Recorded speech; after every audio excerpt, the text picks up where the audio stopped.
तो आज है भारत का संविधान। ठीक है, जो इम्पोर्टेंट है वही बताऊंगा। ठीक है, अच्छा हमें पता है कि 1757 के प्लासी के युद्ध और 1764 के बक्सर के युद्ध के बाद ईस्ट इंडिया कंपनी के ने समय समय पर कई अधिनियम लागू हुए जो भारतीय संविधान के विकास की सीढ़ियां बनी। ठीक हो गया, जो इस प्रकार है 1773 का रेगुलेटिंग एक्ट। आपसे सीधे पूछेगा 1773 के रेगुलेटिंग एक्ट में क्या हुआ, तो बंगाल का गवर्नर जनरल पद नाम दिया गया। ठीक है, और पहले बंगाल का गवर्नर कहते थे, उसके बाद बंगाल का गवर्नर जनरल कहा जाने लगा। ठीक है, अच्छा बंगाल के प्रथम गवर्नर जनरल कौन बनी, फिर ये बने लॉर्ड वारेन हेजिटेंस। कौन बने? Lord Warren Hastings. ठीक है, और इसी एक्ट के तहत कलकत्ता में 1774 में उच्चतम न्यायालय की स्थापना हुई। आपसे पूछेगा कि उच्चतम न्यायालय की स्थापना कलकत्ता में कब हुई, तो 1774 में हुई। किस एक्ट के तहत हुई, तो 1773 के रेगुलेटिंग एक्ट के तहत हुई। ठीक है, और इसमें एक मुख्य न्यायाधीश, ठीक है, इसमें एक मुख्य न्यायाधीश व 3 अन्य न्यायाधीश थे। ठीक है, एक मुख्य न्यायाधीश थे और 3 अन्य न्यायाधीश थे इसमें। ठीक है, मुख्य न्यायाधीश का नाम अगर बात करें तो मतलब सर इलियास एमपी। ठीक है, sir Elijah MP, sir Elijah MP, ये याद रखना। तो 1773 के रेगुलेटिंग एक्ट से जो भी क्वेश्चन बनते हैं मैंने आपको बता दिया। ठीक है, अब 1784 का पिट्स इंडिया एक्ट। इस एक्ट के तहत द्वैध शासन मतलब दोहरा शासन की शुरुआत हुई। ठीक है, द्वैध शासन मतलब दोहरा शासन की शुरुआत हुई। आपसे सीधे पूछेगा कि द्वैध शासन की शुरुआत कब से हुई, तो 1784 के पिट से इंडिया एक्ट से हुई, या दोहरा शासन की शुरुआत कब से हुई, तो 1784 का पिट से इंडिया एक्ट से हुई।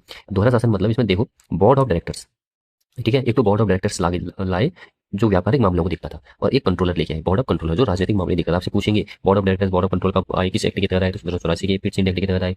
वो बोर्ड ऑफ डायरेक्टर्स मतलब क्या कहते हैं, कौन से मामले देखता था, तो व्यापारिक मामले देखता था। बोर्ड ऑफ कंट्रोल कौन से मामले देखता था, तो राजनीतिक मामले देखता था। ठीक है, 1813 का चार्टर एक्ट। अब 1813 का चार्टर एक्ट। ठीक है, अच्छा इस चार्टर द्वारा पहली बार ईसाई मिशनरियों को भारत में धर्म प्रचार की अनुज्ञा दी गई। ठीक है, इस चार्टर द्वारा पहली बार ईसाई मिशनरियों को भारत में धर्म प्रचार की अनुज्ञा दी गई। आपसे पूछेगा कि पहली बार ईसाई मिशनरियों को भारत में धर्म प्रचार की अनुज्ञा किस एक्ट के तहत दी गई, तो 1813 के चार्टर एक्ट के तहत दी गई। ठीक है, अगला है हमारा देखो, अच्छा कंपनी के व्यापारिक एकाधिकार। देखो पहले कंपनी का एक व्यापारिक एकाधिकार होता था। ठीक है, मतलब सिर्फ मोनोपोली थी, बस हो गया, सिर्फ ईस्ट इंडिया कंपनी का ही मतलब क्या कहते हैं एक एकाधिकार था, उस एकाधिकार को समाप्त कर दिया। ठीक है, अच्छा सब सभी ब्रिटिश जनों को व्यापार का अधिकार प्रदान कर दिया गया। ठीक है, पहले ब्रिटिश लोग थे ना, ब्रिटिश में जो कंपनी थी जिसका नाम ईस्ट इंडिया कंपनी था, सिर्फ वही भारत में व्यापार करती थी। लेकिन फिर उसके बाद क्या किया, वहाँ की जो महारानी थी उन्होंने क्या किया, इनकी मोनोपोली को समाप्त कर दिया। मतलब ये अब ईस्ट इंडिया कंपनी ही व्यापार नहीं करेगी। ठीक है, ब्रिटिश जन कोई भी होगा वो व्यापार का अधिकार मतलब क्या कहते हैं क्या कहते हैं, उस व्यापार का अधिकार हुआ मिलेगा उसे, मतलब ठीक है, वो व्यापार कर सकेगा भारत में। ठीक है, लेकिन बोला चीन के साथ व्यापार और चाय के व्यापार के एक अधिकार को बनाए रखा गया। मतलब ये बोला कि अब जो चीन के साथ व्यापार करेगा ना, सिर्फ ईस्ट इंडिया कंपनी ही करेगी जो कंपनी थी, और चाय का व्यापार सिर्फ ईस्ट इंडिया कंपनी ही करेगी। ठीक है, ये एक अधिकार को बनाए रखा, मतलब कि ईस्ट इंडिया कंपनी ही करेगी, बाकी जो भी ब्रिटिश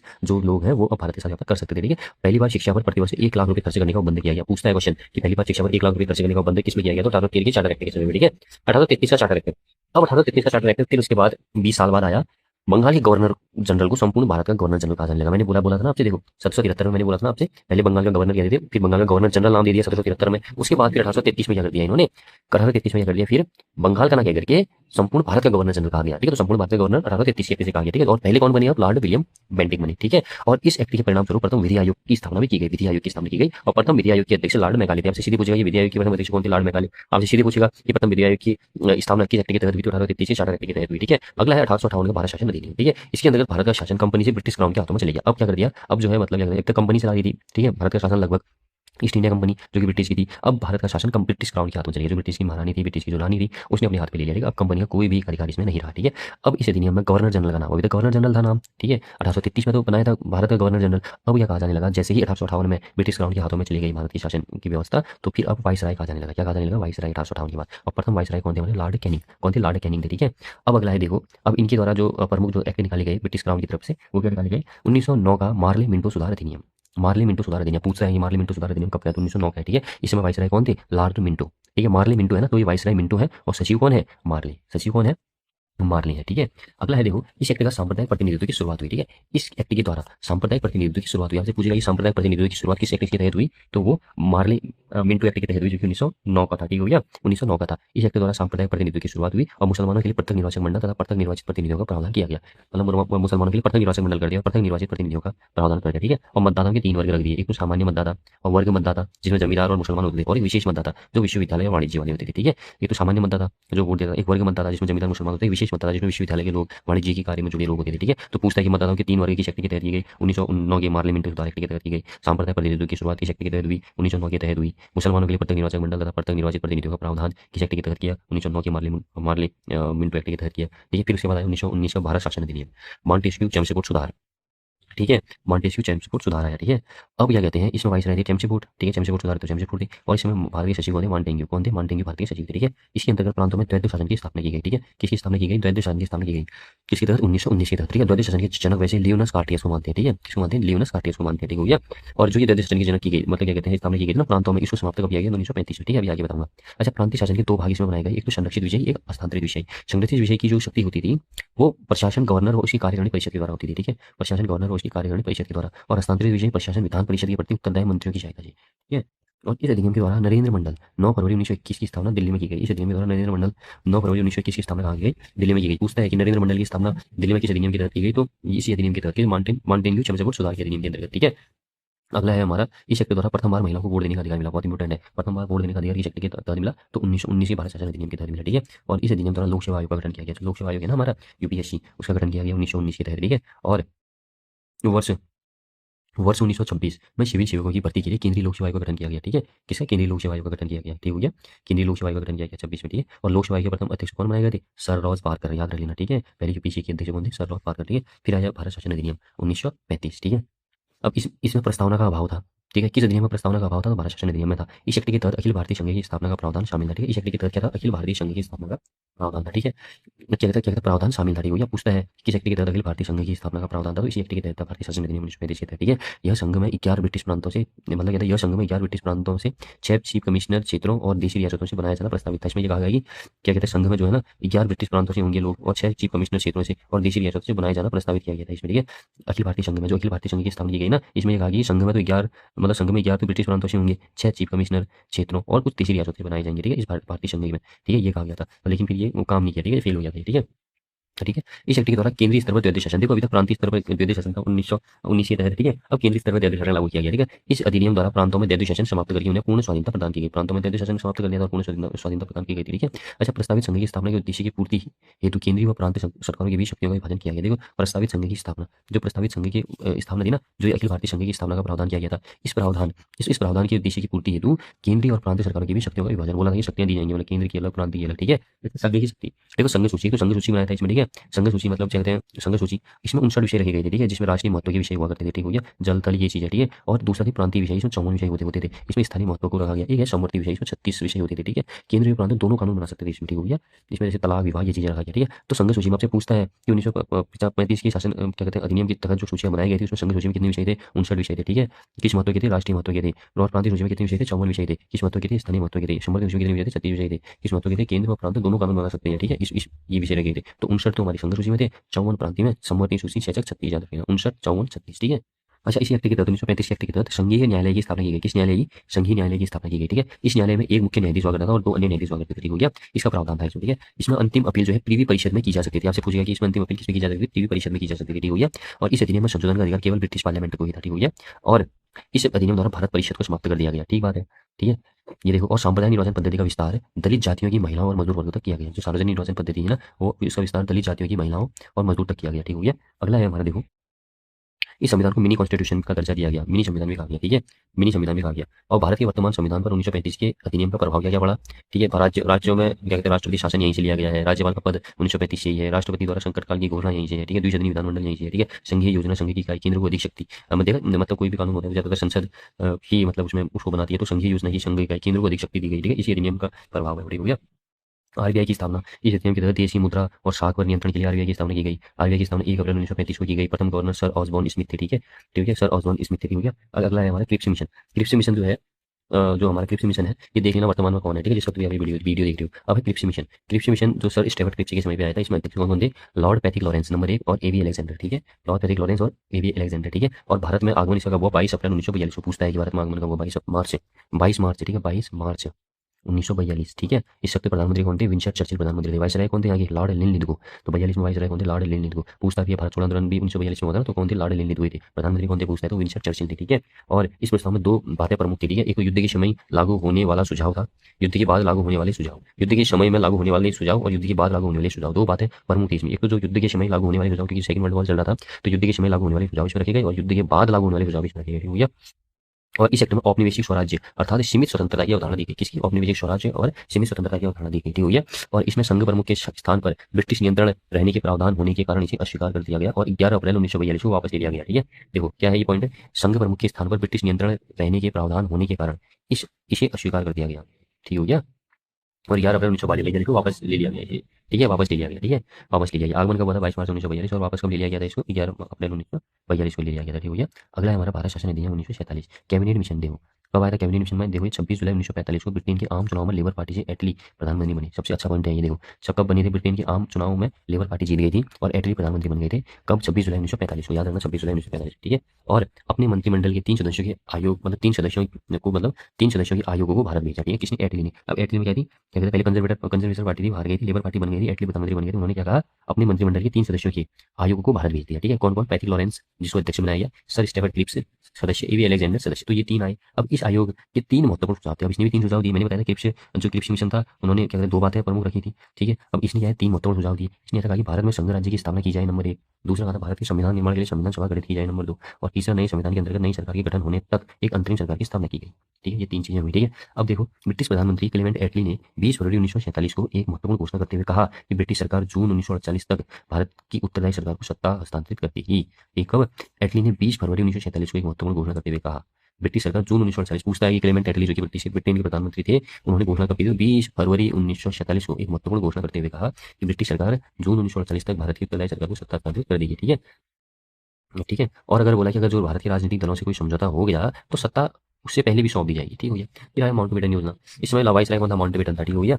और भारत को 2 अधिराज्यों में विभाजित करने की माउंटबेटन द्वारा 3 जून 1947 को दी गई योजना की स्वीकृति के पश्चात ही ब्रिटिश सरकार ने घोषणा की कि 15 अगस्त 1947 तक भारत एवं पाकिस्तान को सत्ता हस्तांतरित कर दी जाएगी। कितना अच्छा पॉइंट है, देखो भारत को 2 अधिराज्यों में विभाजित करने की माउंटबेटन द्वारा 3 जून 1947 को दी गई योजना की स्वीकृति के पश्चात ब्रिटिश सरकार ने घोषणा की कि 15 अगस्त 1947 तक भारत एवं पाकिस्तान को सत्ता हस्तांतरित कर दी जाएगी, ठीक है। और इसी क्रम में ब्रिटिश संसद में 4 जुलाई 1947 को भारतीय स्वतंत्रता विधेयक प्रस्तुत किया गया, ठीक है। भारतीय स्वतंत्रता विधेयक प्रस्तुत किया गया, ठीक है, ब्रिटिश संसद में 4 जुलाई 1947 को, ठीक है। इस विधेयक को 18 जुलाई 1947 को संसद ने वापस कर लिया, ठीक है। और इसमें कुल धाराएं कितनी थी? 20 धाराएं थी इसमें, ठीक हो गया। 1947 के भारतीय स्वतंत्रता अधिनियम की विशेषता, 2 अधिराज्यों की स्थापना भारत एवं पाकिस्तान, ठीक है। और संविधान सभाओं को सत्ता सौंपना, ब्रिटिश सरकार दोनों अधिराज्यों की संविधान सभाओं को सत्ता का उत्तरदायित्व सौंप देगी, ये बोला था, ठीक है। तो 1947 के भारत स्वतंत्रता अधिनियम की विशेषताएं क्या थी? 2 अधिराज्यों की स्थापना भारत पाकिस्तान, संविधान सभाओं को सत्ता सौंपना, ठीक है। ब्रिटिश सरकार दोनों अधिराज्यों की संविधान सभाओं को सत्ता का उत्तरदायित्व सौंप देगी, ठीक हो गया। ये याद रख लो। और सीमा आयोग का अध्यक्ष, मतलब दोनों देशों की सीमाएं सीमा आयोग की रिपोर्ट के पश्चात ही निर्धारित होगी। और इस सीमा आयोग के अध्यक्ष रेड क्लिफ बने थे, जिसके सदस्य 2 हिंदू थे और 2 मुसलमान थे। पूछता है कि जो सीमा आयोग अध्यक्ष बने थे कौन थे? रेड क्लिफ थे, ठीक है। और कौन कौन सदस्य थे? 2 हिंदू 2 मुसलमान। दोनों देशों के अलग अलग गवर्नर जनरल होंगे, ये बात इसमें कहती थी, ठीक हो गया। और देशी रियासतों की सर्वोच्चता का अंत कर दिया जाएगा, ये भी क्या कहते हैं इसमें मतलब कहा गया था, इस विशेषता थी इसके लिए। अच्छा, 1935 भारत शासन अधिनियम से संबंधित जवाहरलाल नेहरू ने क्या कहा था? गुलामी का अधिकार पत्र। जिस वक्त में 1935 भारत शासन अधिनियम एक्ट आया था ना, उस वक्त में नेहरू जी ने क्या कहा? ये है गुलामी का अधिकार पत्र। और बोला एक ऐसी सरकार जिसमें ब्रेक तो है पर इंजन नहीं है। अम्बेडकर ने कहा मुझे इस आरोप के संबंध में कोई क्षमा नहीं मांगनी है कि संविधान के प्रारूप में गवर्नमेंट ऑफ इंडिया एक्ट 1935 के बड़े भाग को पुनः उत्पादित कर दिया गया है, ठीक है। कृषि मिशन से संबंधित वक्तव्य ये था। महात्मा गांधी ने दिवालिया बैंक के नाम भविष्य की तिथि में भुनने वाला चेक अर्थात post dated cheque on failing bank, ये कहा था महात्मा गांधी ने। किसके लिए? क्रिप्स मिशन के लिए कहा था, ठीक है। महात्मा गांधी ने क्या कहा था? भारत गुजरात विभाजन से संबंधित अगर कांग्रेस बंटवारा मंजूर करेगी तो उसे मेरी लाश के ऊपर से उतरना पड़ेगा। सरदार पटेल ने क्या कहा था? मुझे लगा कि यदि हमने विभाजन स्वीकार न किया तो भारत बहुत से टुकड़ों में बढ़ जाएगा और बिल्कुल नष्ट हो जाएगा। जिस प्रकार हम लोग बढ़ रहे हैं उसमें सर्वनाश के अतिरिक्त और कुछ नहीं था, ठीक है। उस रास्ते एक नहीं अनेक पाकिस्तान बनते, प्रत्येक दफ्तर में एक छोटा पाकिस्तान होता, ठीक है। संविधान सभा एवं प्रमुख समितियां, कैबिनेट मिशन के आधार पर भारतीय संविधान सभा का गठन जुलाई 1946 में किया गया था, ठीक है। संविधान सभा के गठन का सर्वप्रथम विचार एम एन राय ने 1934 में रखा था, ठीक है। इसमें कुल सदस्य संख्या जो है कितनी थी? 389 थी, ठीक है। इसमें 296 संसद मतलब सदस्य ब्रिटिश भारत से निर्वाचित थे, ठीक हो गया। और 93 सदस्य देशी रियासतों से मनोनीत थे, 93, ठीक है। और 296 में से 292 जो है वो सदस्य जो थे हमारे 11 गवर्नर प्रांतों से थे, ठीक हो गया। 292 सदस्य 11 गवर्नर प्रांतों से और 4 सदस्य चीफ कमिश्नर प्रांतों से थे, ठीक हो गया। 296 सदस्य ब्रिटिश भारत से थे, मतलब ब्रिटिश भारत निर्वाचित से थे, जिसमें से 292 सदस्य 11 गवर्नर प्रांतों से। उस वक्त में ये जो 11 है ये गवर्नर प्रांत थे, ठीक है। और 4 सदस्य चीफ कमिश्नर प्रांतों से थे। पूछता है कि 4 सदस्य चीफ कमिश्नर प्रांतों से कौन कौन थे? ये दिल्ली चीफ कमिश्नर से था, अजमेर मेरवाड़ा से था, कुर्ग से था और ब्रिटिश बलूचिस्तान। बहुत ज़्यादा इंपॉर्टेंट है ये वाला पॉइंट है, ठीक है। हालांकि इसमें 11 है तो ये इतना नहीं पूछता है, बहुत ज़्यादा टफ हो जाता है ये। लेकिन ये जो 296 सदस्य ब्रिटिश भारत निर्वाचित से जो बने थे ना संविधान सभा के लिए, उसमें जो 4 सदस्य थे चीफ कमिश्नर प्रांतों से, तो ये 4 चीफ कमिश्नर प्रांत कौन कौन थे? दिल्ली था, अजमेर मेरवाड़ा था, कुर्ग था और ब्रिटिश बलूचिस्तान। आदमी बलूचिस्तान देख करके वो कर देता है, लेकिन ब्रिटिश बलूचिस्तान भी था। दिल्ली इजी है, अजमेर मेरवाड़ा कुर्ग ब्रिटिश बलूचिस्तान। और 3 सदस्य देशी रियासतों से मनोनीत थे, ठीक है। और यही पॉइंट याद रखिए कि 208 स्थान प्राप्त हुए कांग्रेस को, ठीक है। और मुस्लिम लीग को 73। पूछता है कि जिस वक्त में जब संविधान सभा के लिए जो सदस्य चुने जाते थे ना, 208 सदस्य कांग्रेस से बने थे, मुस्लिम लीग से बस 73 बने थे, ठीक है। और 15 स्थान 5 भिन्न भिन्न दलों को मिले थे, ठीक है। 15 स्थान किसको मिले थे? 5 भिन्न भिन्न दल थे, उन्हें मिले थे, ठीक है। अगला है हमारा अब देहु सभी प्रांतों एवं रियासतों को उनकी जनसंख्या के अनुपात में लगभग 10 लाख पर एक सीट आवंटित की जानी थी। 10 लाख पर एक सीट थी ये, ठीक हो गया। अब है हमारा संविधान सभा की प्रणाली, आप ये याद रखो, ठीक हो गया। 9 दिसंबर 1946 को केंद्रीय हॉल में विधिवत उद्घाटन हुआ इसका। 9 दिसंबर 1946 को प्रातः 11 बजे संसद के केंद्रीय हॉल में विधिवत उद्घाटन हुआ सभा संविधान सभा की कार्यप्रणाली का, ठीक है।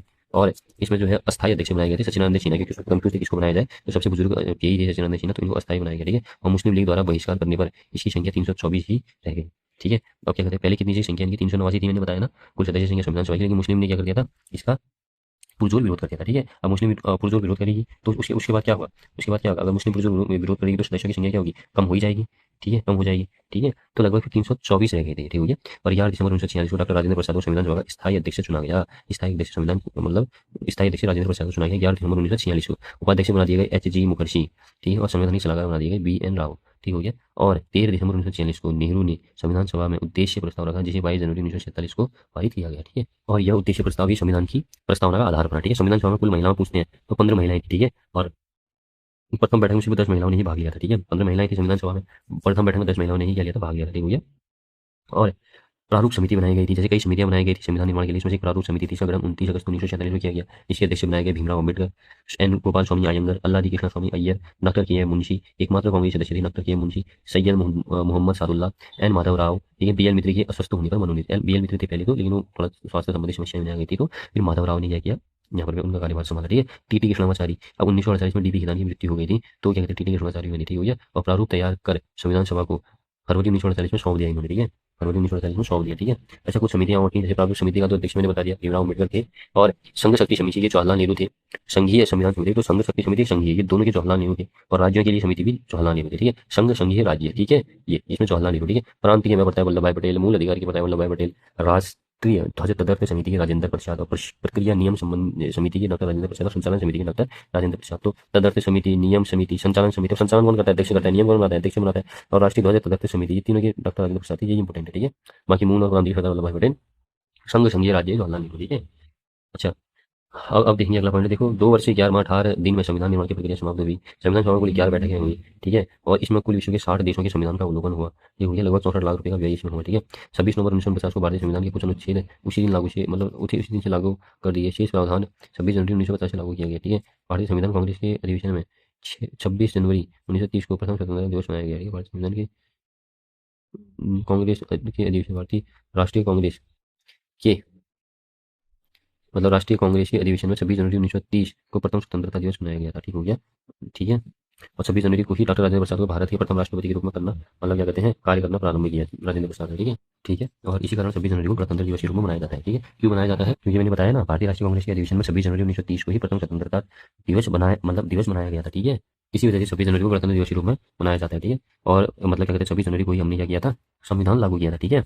और ऐसे ही कुछ जो कैबिनेट थी स्वतंत्र भारत की उस समय में थे प्रमुख, जैसे भीमराव अम्बेडकर जो थे वित्त विधि मंत्री थे, जगजीवन राम श्रम मंत्री, ठीक है। और ये राजकुमारी अमृता कौर ये स्वास्थ्य मंत्री थी, ठीक है। अब अगला है हमारा टॉपिक प्रियम्बल, जिसको हम प्रस्तावना बोलते हैं, ठीक है। अच्छा देखो, प्रस्तावना भारतीय संविधान का भाग है, ठीक है। मूल उद्देश्यों को स्पष्ट किया गया इसमें, ठीक है, ठीक हो गया। अच्छा, नेहरू द्वारा प्रस्तुत उद्देश्य प्रस्ताव 13 दिसंबर 1946 ही प्रस्तावना का आधार बना, ठीक है। जो उन्होंने उद्देश्य प्रस्ताव दिया था ना 13 दिसंबर 1946, उसका मतलब वही जो है मतलब प्रस्तावना का क्या बना, आधार बना, ठीक है। अच्छा, उद्देशिका में क्या है, प्रस्तावना में क्या है, देखो याद होना चाहिए वैसे तो ये, हम भारत के लोग भारत को एक संपूर्ण प्रभुत्व संपन्न समाजवादी पंथनिरपेक्ष लोकतंत्रात्मक गणराज्य बनाने के लिए तथा उसके समस्त नागरिकों को सामाजिक आर्थिक और राजनीतिक न्याय, देखो न्याय कितनी प्रकार का है, प्रस्तावना 3 है, सामाजिक आर्थिक राजनीति पूछता है क्वेश्चन, सामाजिक आर्थिक राजनीति, विचार अभिव्यक्ति विश्वास धर्म और उपासना की स्वतंत्रता, स्वतंत्रता कितनी प्रकार की हो गई, 5, विचार अभिव्यक्ति विश्वास धर्म और उपासना, 1 2 3 4 5, विचार अभिव्यक्ति विश्वास धर्म और उपासना, स्वतंत्रता 5 प्रकार की है, किसमें, प्रस्तावना है। प्रतिष्ठा एवं अवसर की क्षमता, प्रतिष्ठा एवं अवसर की क्षमता प्राप्त कराने के लिए, ठीक है, प्राप्त कराने के लिए तथा तथा उन सब में व्यक्ति की गरिमा और राष्ट्र की एकता को और अखंडता सुनिश्चित करने वाली बंधुता बढ़ाने के लिए दृढ़ संकल्प होकर अपनी इस संविधान सभा में आज तारीख 26 नवंबर 1949 मिति मार्गशीर्ष शुक्ल सप्तमी संवत 2006 विक्रमी को ऐतत द्वारा इस संविधान को अंगीकृत अधिनियमित और आत्मार्पित करते हैं, ठीक है। उद्देश्य के प्रमुख बिंदु देखो, एक बार संशोधन किया गया प्रस्तावना में अब तक, जो कि 42वें संविधान संशोधन के दौरान 1976 में प्रस्तावना में 3 शब्द जोड़े गए, समाजवाद, पंथनिरपेक्षता और अखंडता, समाजवाद, पंथनिरपेक्षता और अखंडता, ठीक हो गया। प्रस्तावना में जो है 2 बार भारत का उल्लेख किया गया है, पूछता है 2 बार, ठीक है। और क्या कहते हैं, इसमें शासन का स्वरूप स्पष्ट देखने को मिलता है हमें, समाजवाद है, पंथनिरपेक्ष है, गणतंत्र है, लोकतंत्र है, ठीक है। न्याय मैंने बता दिया, सामाजिक आर्थिक राजनीतिक न्याय, स्वतंत्रता विचार अभिव्यक्ति विश्वास धर्म उपासना की क्षमता, प्रतिष्ठा और अवसर की क्षमता, ये है ना, ये प्रतिष्ठा और अवसर की क्षमता कितनी प्रकार की है, 2 प्रकार की है, ठीक है। क्षमता, प्रतिष्ठा और अवसर के लिए प्रस्तावना से संविधान के लागू होने की दिनांक भी स्पष्ट होती है, 26 नवंबर 1949। ठीक है, हमें प्रस्तावना से पता चलता है। प्रस्तावना बंधुता शब्द का भी उल्लेख देखने को मिलता है। अंगीकृत करना मतलब स्वयं को, मतलब संविधान को स्वीकार करना, अंगीकृत कर दिया। अंगीकृत का मतलब क्या होता है? संविधान को स्वीकार करना। अधिनियमित करना का मतलब होता है संविधान को लागू करना। आत्मार्पित करना मतलब स्वयं को संविधान सौंपना। ठीक है, बाकी ठाकुर भागर ने प्रस्तावना को क्या कहा है? संविधान की आत्मा कहा। ठीक है, अर्नेस्ट बारकर ने संविधान का मुख्य बिंदु कहा। के मुंशी ने राजनीतिक जन्म कुंडली कहा। नानी पालकी वाली ने भारतीय संविधान का परिचय पत्र कहा। ठीक है, ठीक है। और प्रस्तावना से संबंधित कुछ महत्वपूर्ण मामले थे, जैसे क्या कहते हैं 1980 1960। ठीक है, 1960 का था बेरूवाड़ी। ठीक है, क्या कहते हैं बेरूवाड़ी मामला था। बेरूवाड़ी मामला में क्या कहा था? ये प्रस्तावना संविधान का भाग नहीं है बोला था। ठीक है, फिर उसके बाद 1973 का केशवानंद भारती मामला हुआ था। इसमें क्या माना था इन्होंने? प्रस्तावना का भाग माना था। ठीक है, फिर उसके बाद हमारा 1975 का हुआ था हमारा जो इंदिरा गांधी मामला वाला था। ठीक हो गया, इसमें लोकतंत्र और निष्पक्ष चुनाव की पुष्टि क्या कहते हैं हुई थी। ठीक है, ठीक है, सबसे इंपॉर्टेंट है हमारा जैसे 1975 का था इंदिरा इंदिरा गांधी बनाम। ठीक हो गया, जो इंदिरा मतलब गांधी बनाम राजनारायण वाला था 1975 का। ठीक है, इसमें क्या कहा था कि जो केशवानंद भारतीय निर्णय को मजबूत पुष्टि मिली थी इसमें। ठीक है, और पुष्टि क्या मिली थी? इन्होंने भाग माना था। ठीक है, और लोकतंत्र और स्वतंत्र एवं निष्पक्ष चुनाव को संविधान की मूल संरचना इसमें माना था। ठीक है, प्रस्तावना का उपयोग संविधान की व्याख्या में किया गया। प्रस्तावना का उपयोग संविधान की व्याख्या में किया गया किस बनाम में? मतलब इंदिरा गांधी बनाम 1975। ठीक है, फिर मिनरवा मिल्स 1980 आया हमारा, मिनरवा मिल्स। इसमें क्या कहते हैं? केशवानंद भारतीय निर्णय की पुष्टि इसमें भी करी गई थी। हो गया, और इसमें कहा गया कि मतलब कहा कि संविधान की मूल संरचना को नष्ट नहीं किया जा सकता। ये मिनरवा मिल्स में ही कहा कि संविधान की मूल संरचना को आप नष्ट नहीं कर सकते। ठीक है, और प्रस्तावना संविधान के उद्देश्यों को समझने का आधार है। ठीक है, प्रस्तावना जो है संविधान के जो उद्देश्य को समझने का आधार है, भी मिनरवा मिल्स में ही कहा था 1980 में। ठीक है, और ऐसे ही हमारा 1994 का। ठीक है, प्रस्तावना 1994 का जो हमारा था कौन सा? SR बॉम्बई बनाम भारत संघ। प्रस्तावना में लिखा धर्मनिरपेक्षता संविधान की मूल संरचना है। ठीक है, धर्मनिरपेक्षता संविधान की मूल संरचना है, प्रस्तावना में लिखा 1994 के SR बॉम्बई बनाम संघ में। ठीक है, ऐसे ही हमारा 1995 का आया यूनियन ऑफ इंडिया बनाम LIC ऑफ इंडिया। ठीक है, मतलब फिर से कहा कि प्रस्तावना संविधान का भिन्न अंग है। ठीक है, तो बहुत इंपॉर्टेंट है। तो ये है हमारा 1960 जिसमें भाग नहीं माना, केशवानंद में 1973 में भाग माना, 1975 इंदिरा गांधी में केशवानंद की ही पुष्टि करी, 1980 मिनरवा मिल्स में भी केशवानंद की ही पुष्टि करी, 1994 वाले में धर्मनिरपेक्षता को मतलब मूल संरचना माना, और 1995 LIC का जो मामला था इसमें भाग है लेकिन स्वतंत्र अधिकार शक्ति का स्रोत नहीं है कहा था 1995 वाला। ठीक है, 1995 वाला मैंने क्या कहा आपसे? इसमें क्या कहते हैं जो यूनियन ऑफ इंडिया बनाम LIC ऑफ इंडिया वाला था ना, इसमें क्या कहा था कि भाग है कहा था, लेकिन कहा था स्वतंत्र अधिकार शक्ति का स्रोत नहीं है कहा था। ठीक है, अब देखो कुछ विदेशी स्रोत हमने मतलब भारतीय संविधान में अन्य देशों से ग्रहण जो किए हैं। ठीक है, ब्रिटेन से हमने क्या किया है? देखो, संसदीय शासन प्रणाली, विधि का शासन, विधायी प्रक्रिया, एकल नागरिकता, मंत्रिमंडल प्रणाली, परमाधिकार लेख, संसदीय विशेषाधिकार, द्विसदनीय व्यवस्था। ठीक है, अमेरिका से हमने मूल अधिकार, न्यायपालिका की स्वतंत्रता, न्यायिक पुनर्विलोकन का सिद्धांत है, उपराष्ट्रपति का पद, उच्चतम न्यायालय और उच्च न्यायालय के न्यायाधीशों को पद से हटाना और राष्ट्रपति पर महाभियोग, ये सब अमेरिका से लिया। आयरलैंड से नीति निदेशक तत्व लिए, राष्ट्रपति की निर्वाचन प्रणाली ली, राज्यसभा के सदस्यों का मनोनयन किया। जर्मनी से हमने आपातकाल के समय मूल अधिकारों का स्थगन किया। फ्रांस से गणतंत्रात्मक और प्रस्तावना में स्वतंत्रता, क्षमता और बंधुता। ठीक है, फ्रांस से। कनाडा से सशक्त केंद्र, अर्धसंधात्मक सरकार, अशिष्ट शक्तियां, राज्यपालों की नियुक्ति। ठीक है, ऑस्ट्रेलिया प्रस्तावना, समवर्ती सूची का प्रावधान, केंद्रीय राज्यों के बीच शक्तियों का विभाजन। ठीक है, और सोवियत संघ मूल कर्तव्य, प्रस्तावना में न्याय का आदर्श। ठीक है, और जापान विधि द्वारा स्थापित प्रक्रिया। ठीक है, दक्षिण अफ्रीका में संविधान में संशोधन की प्रक्रिया, राज्यसभा में सदस्यों का निर्वाचन। ये सब दक्षिण अफ्रीका से लिया। ठीक है, देखो अब भारतीय संविधान की अनुसूचियां। ठीक है, भारतीय संविधान के मूल भाग में 8 अनुसूचियां थी। ठीक बात है, लेकिन वर्तमान में कितनी अनुसूचियां? 12 अनुसूची। ठीक है, प्रथम अनुसूची इसके अंतर्गत भारतीय राज्य क्षेत्रों को परिभाषित किया गया, अर्थात इसमें 28 राज्यों और 8 संघ शासित प्रदेशों को नामों का उल्लेख किया गया। ठीक है, द्वितीय अनुसूची इसके अंतर्गत संवैधानिक पदाधिकारियों को दिए जाने वाले वेतन का उल्लेख किया गया। ठीक है, और हमें बताया कि उपराष्ट्रपति के वेतन का उल्लेख नहीं है इसमें। ठीक है, क्योंकि उपराष्ट्रपति राज्यसभा का पदेन सभापति होने के कारण उन्हें सभापति के रूप में ही वेतन मिलता है। ठीक है, तृतीय अनुसूची के अंतर्गत विभिन्न संवैधानिक पदाधिकारियों द्वारा ली जाने वाली शपथ के प्रारूप है। ठीक है, लेकिन राष्ट्रपति, उपराष्ट्रपति, राज्यपाल की शपथ का इसमें मतलब क्या कहते हैं उल्लेख नहीं है। क्यों? क्योंकि इस अनुसूची में नहीं है, क्योंकि इसी संबंधित अनुच्छेद में ही है जो राष्ट्रपति से संबंधित अनुच्छेद है उसमें शपथ का उल्लेख है, उपराष्ट्रपति से संबंधित अनुच्छेद में शपथ का उल्लेख है, राज्यपाल से संबंधित अनुच्छेद में शपथ का मतलब शपथ का उल्लेख है। ठीक है, राज्यपाल और राष्ट्रपति संविधान की रक्षा की शपथ लेते हैं। ठीक है, और मंत्री क्या है? पद और गोपनीयता की शपथ लेते हैं। ठीक है, और शेष सभी संविधान के प्रति निष्ठा की शपथ। याद रखना, राज्यपाल राष्ट्रपति संविधान की रक्षा की शपथ लेते हैं और मंत्री पद व गोपनीयता की शपथ लेता है। ठीक है, और शेष सभी संविधान के प्रति निष्ठा की शपथ लेते हैं। चौथी अनुसूची इसके अंतर्गत राज्यसभा के निर्वाचित होने वाले स्थानों का आवंटन विभिन्न राज्यों में किया गया। ठीक हो गया, इसके अंतर्गत राज्यसभा के निर्वाचित होने वाले स्थानों का आवंटन विभिन्न राज्यों में किया गया। ठीक है, अगला है पांचवी अनुसूची, इसके अंतर्गत अनुसूचित क्षेत्रों के प्रशासन और नियंत्रण का उल्लेख है। ठीक है, इसके अंतर्गत अनुसूचित क्षेत्रों के प्रशासन और नियंत्रण का उल्लेख है। छठी अनुसूची इसके अंतर्गत असम, मेघालय, त्रिपुरा, मिजोरम के अनुसूचित क्षेत्रों के प्रशासन का उल्लेख है। ठीक है, अगला है सातवीं अनुसूची, इसके अंतर्गत केंद्रीय राज्यों के बीच विषयों का बंटवारा किया गया है। इसके तहत 3 सूचियां बनाई गई हैं। ठीक है, संघ सूची, इस सूची में दिए गए विषयों पर कानून बनाने का अधिकार केंद्र सरकार को है। ठीक बात, 17 विषय थे पहले, अब 100 विषय हो गए। ठीक है, अगला है देशी, इसमें आते हैं जैसे देशी प्रतिरक्षा, विदेशी मामले, युद्ध, शांति, रेल, डाक, तार और मुद्रा, ये चीजें आती हैं। ठीक है, और परमाणु शक्ति आदि। राज्य सूची मतलब इस सूची में दिए गए विषयों पर कानून बनाने का अधिकार राज्य सरकार को है। ठीक है, मूल रूप से 66 विषय थे, वर्तमान में 61 विषय शामिल है। ठीक है, और पुलिस, जेल, स्थानीय शासन, कृषि, जन स्वास्थ्य, न्याय विभाग आदि की हुई है। समवर्ती सूची इसके अंतर्गत जो है दिए गए विषय में केंद्र एवं राज्य दोनों कानून बना सकते हैं, परंतु केंद्र का कानून ही मान्य होगा। ठीक है,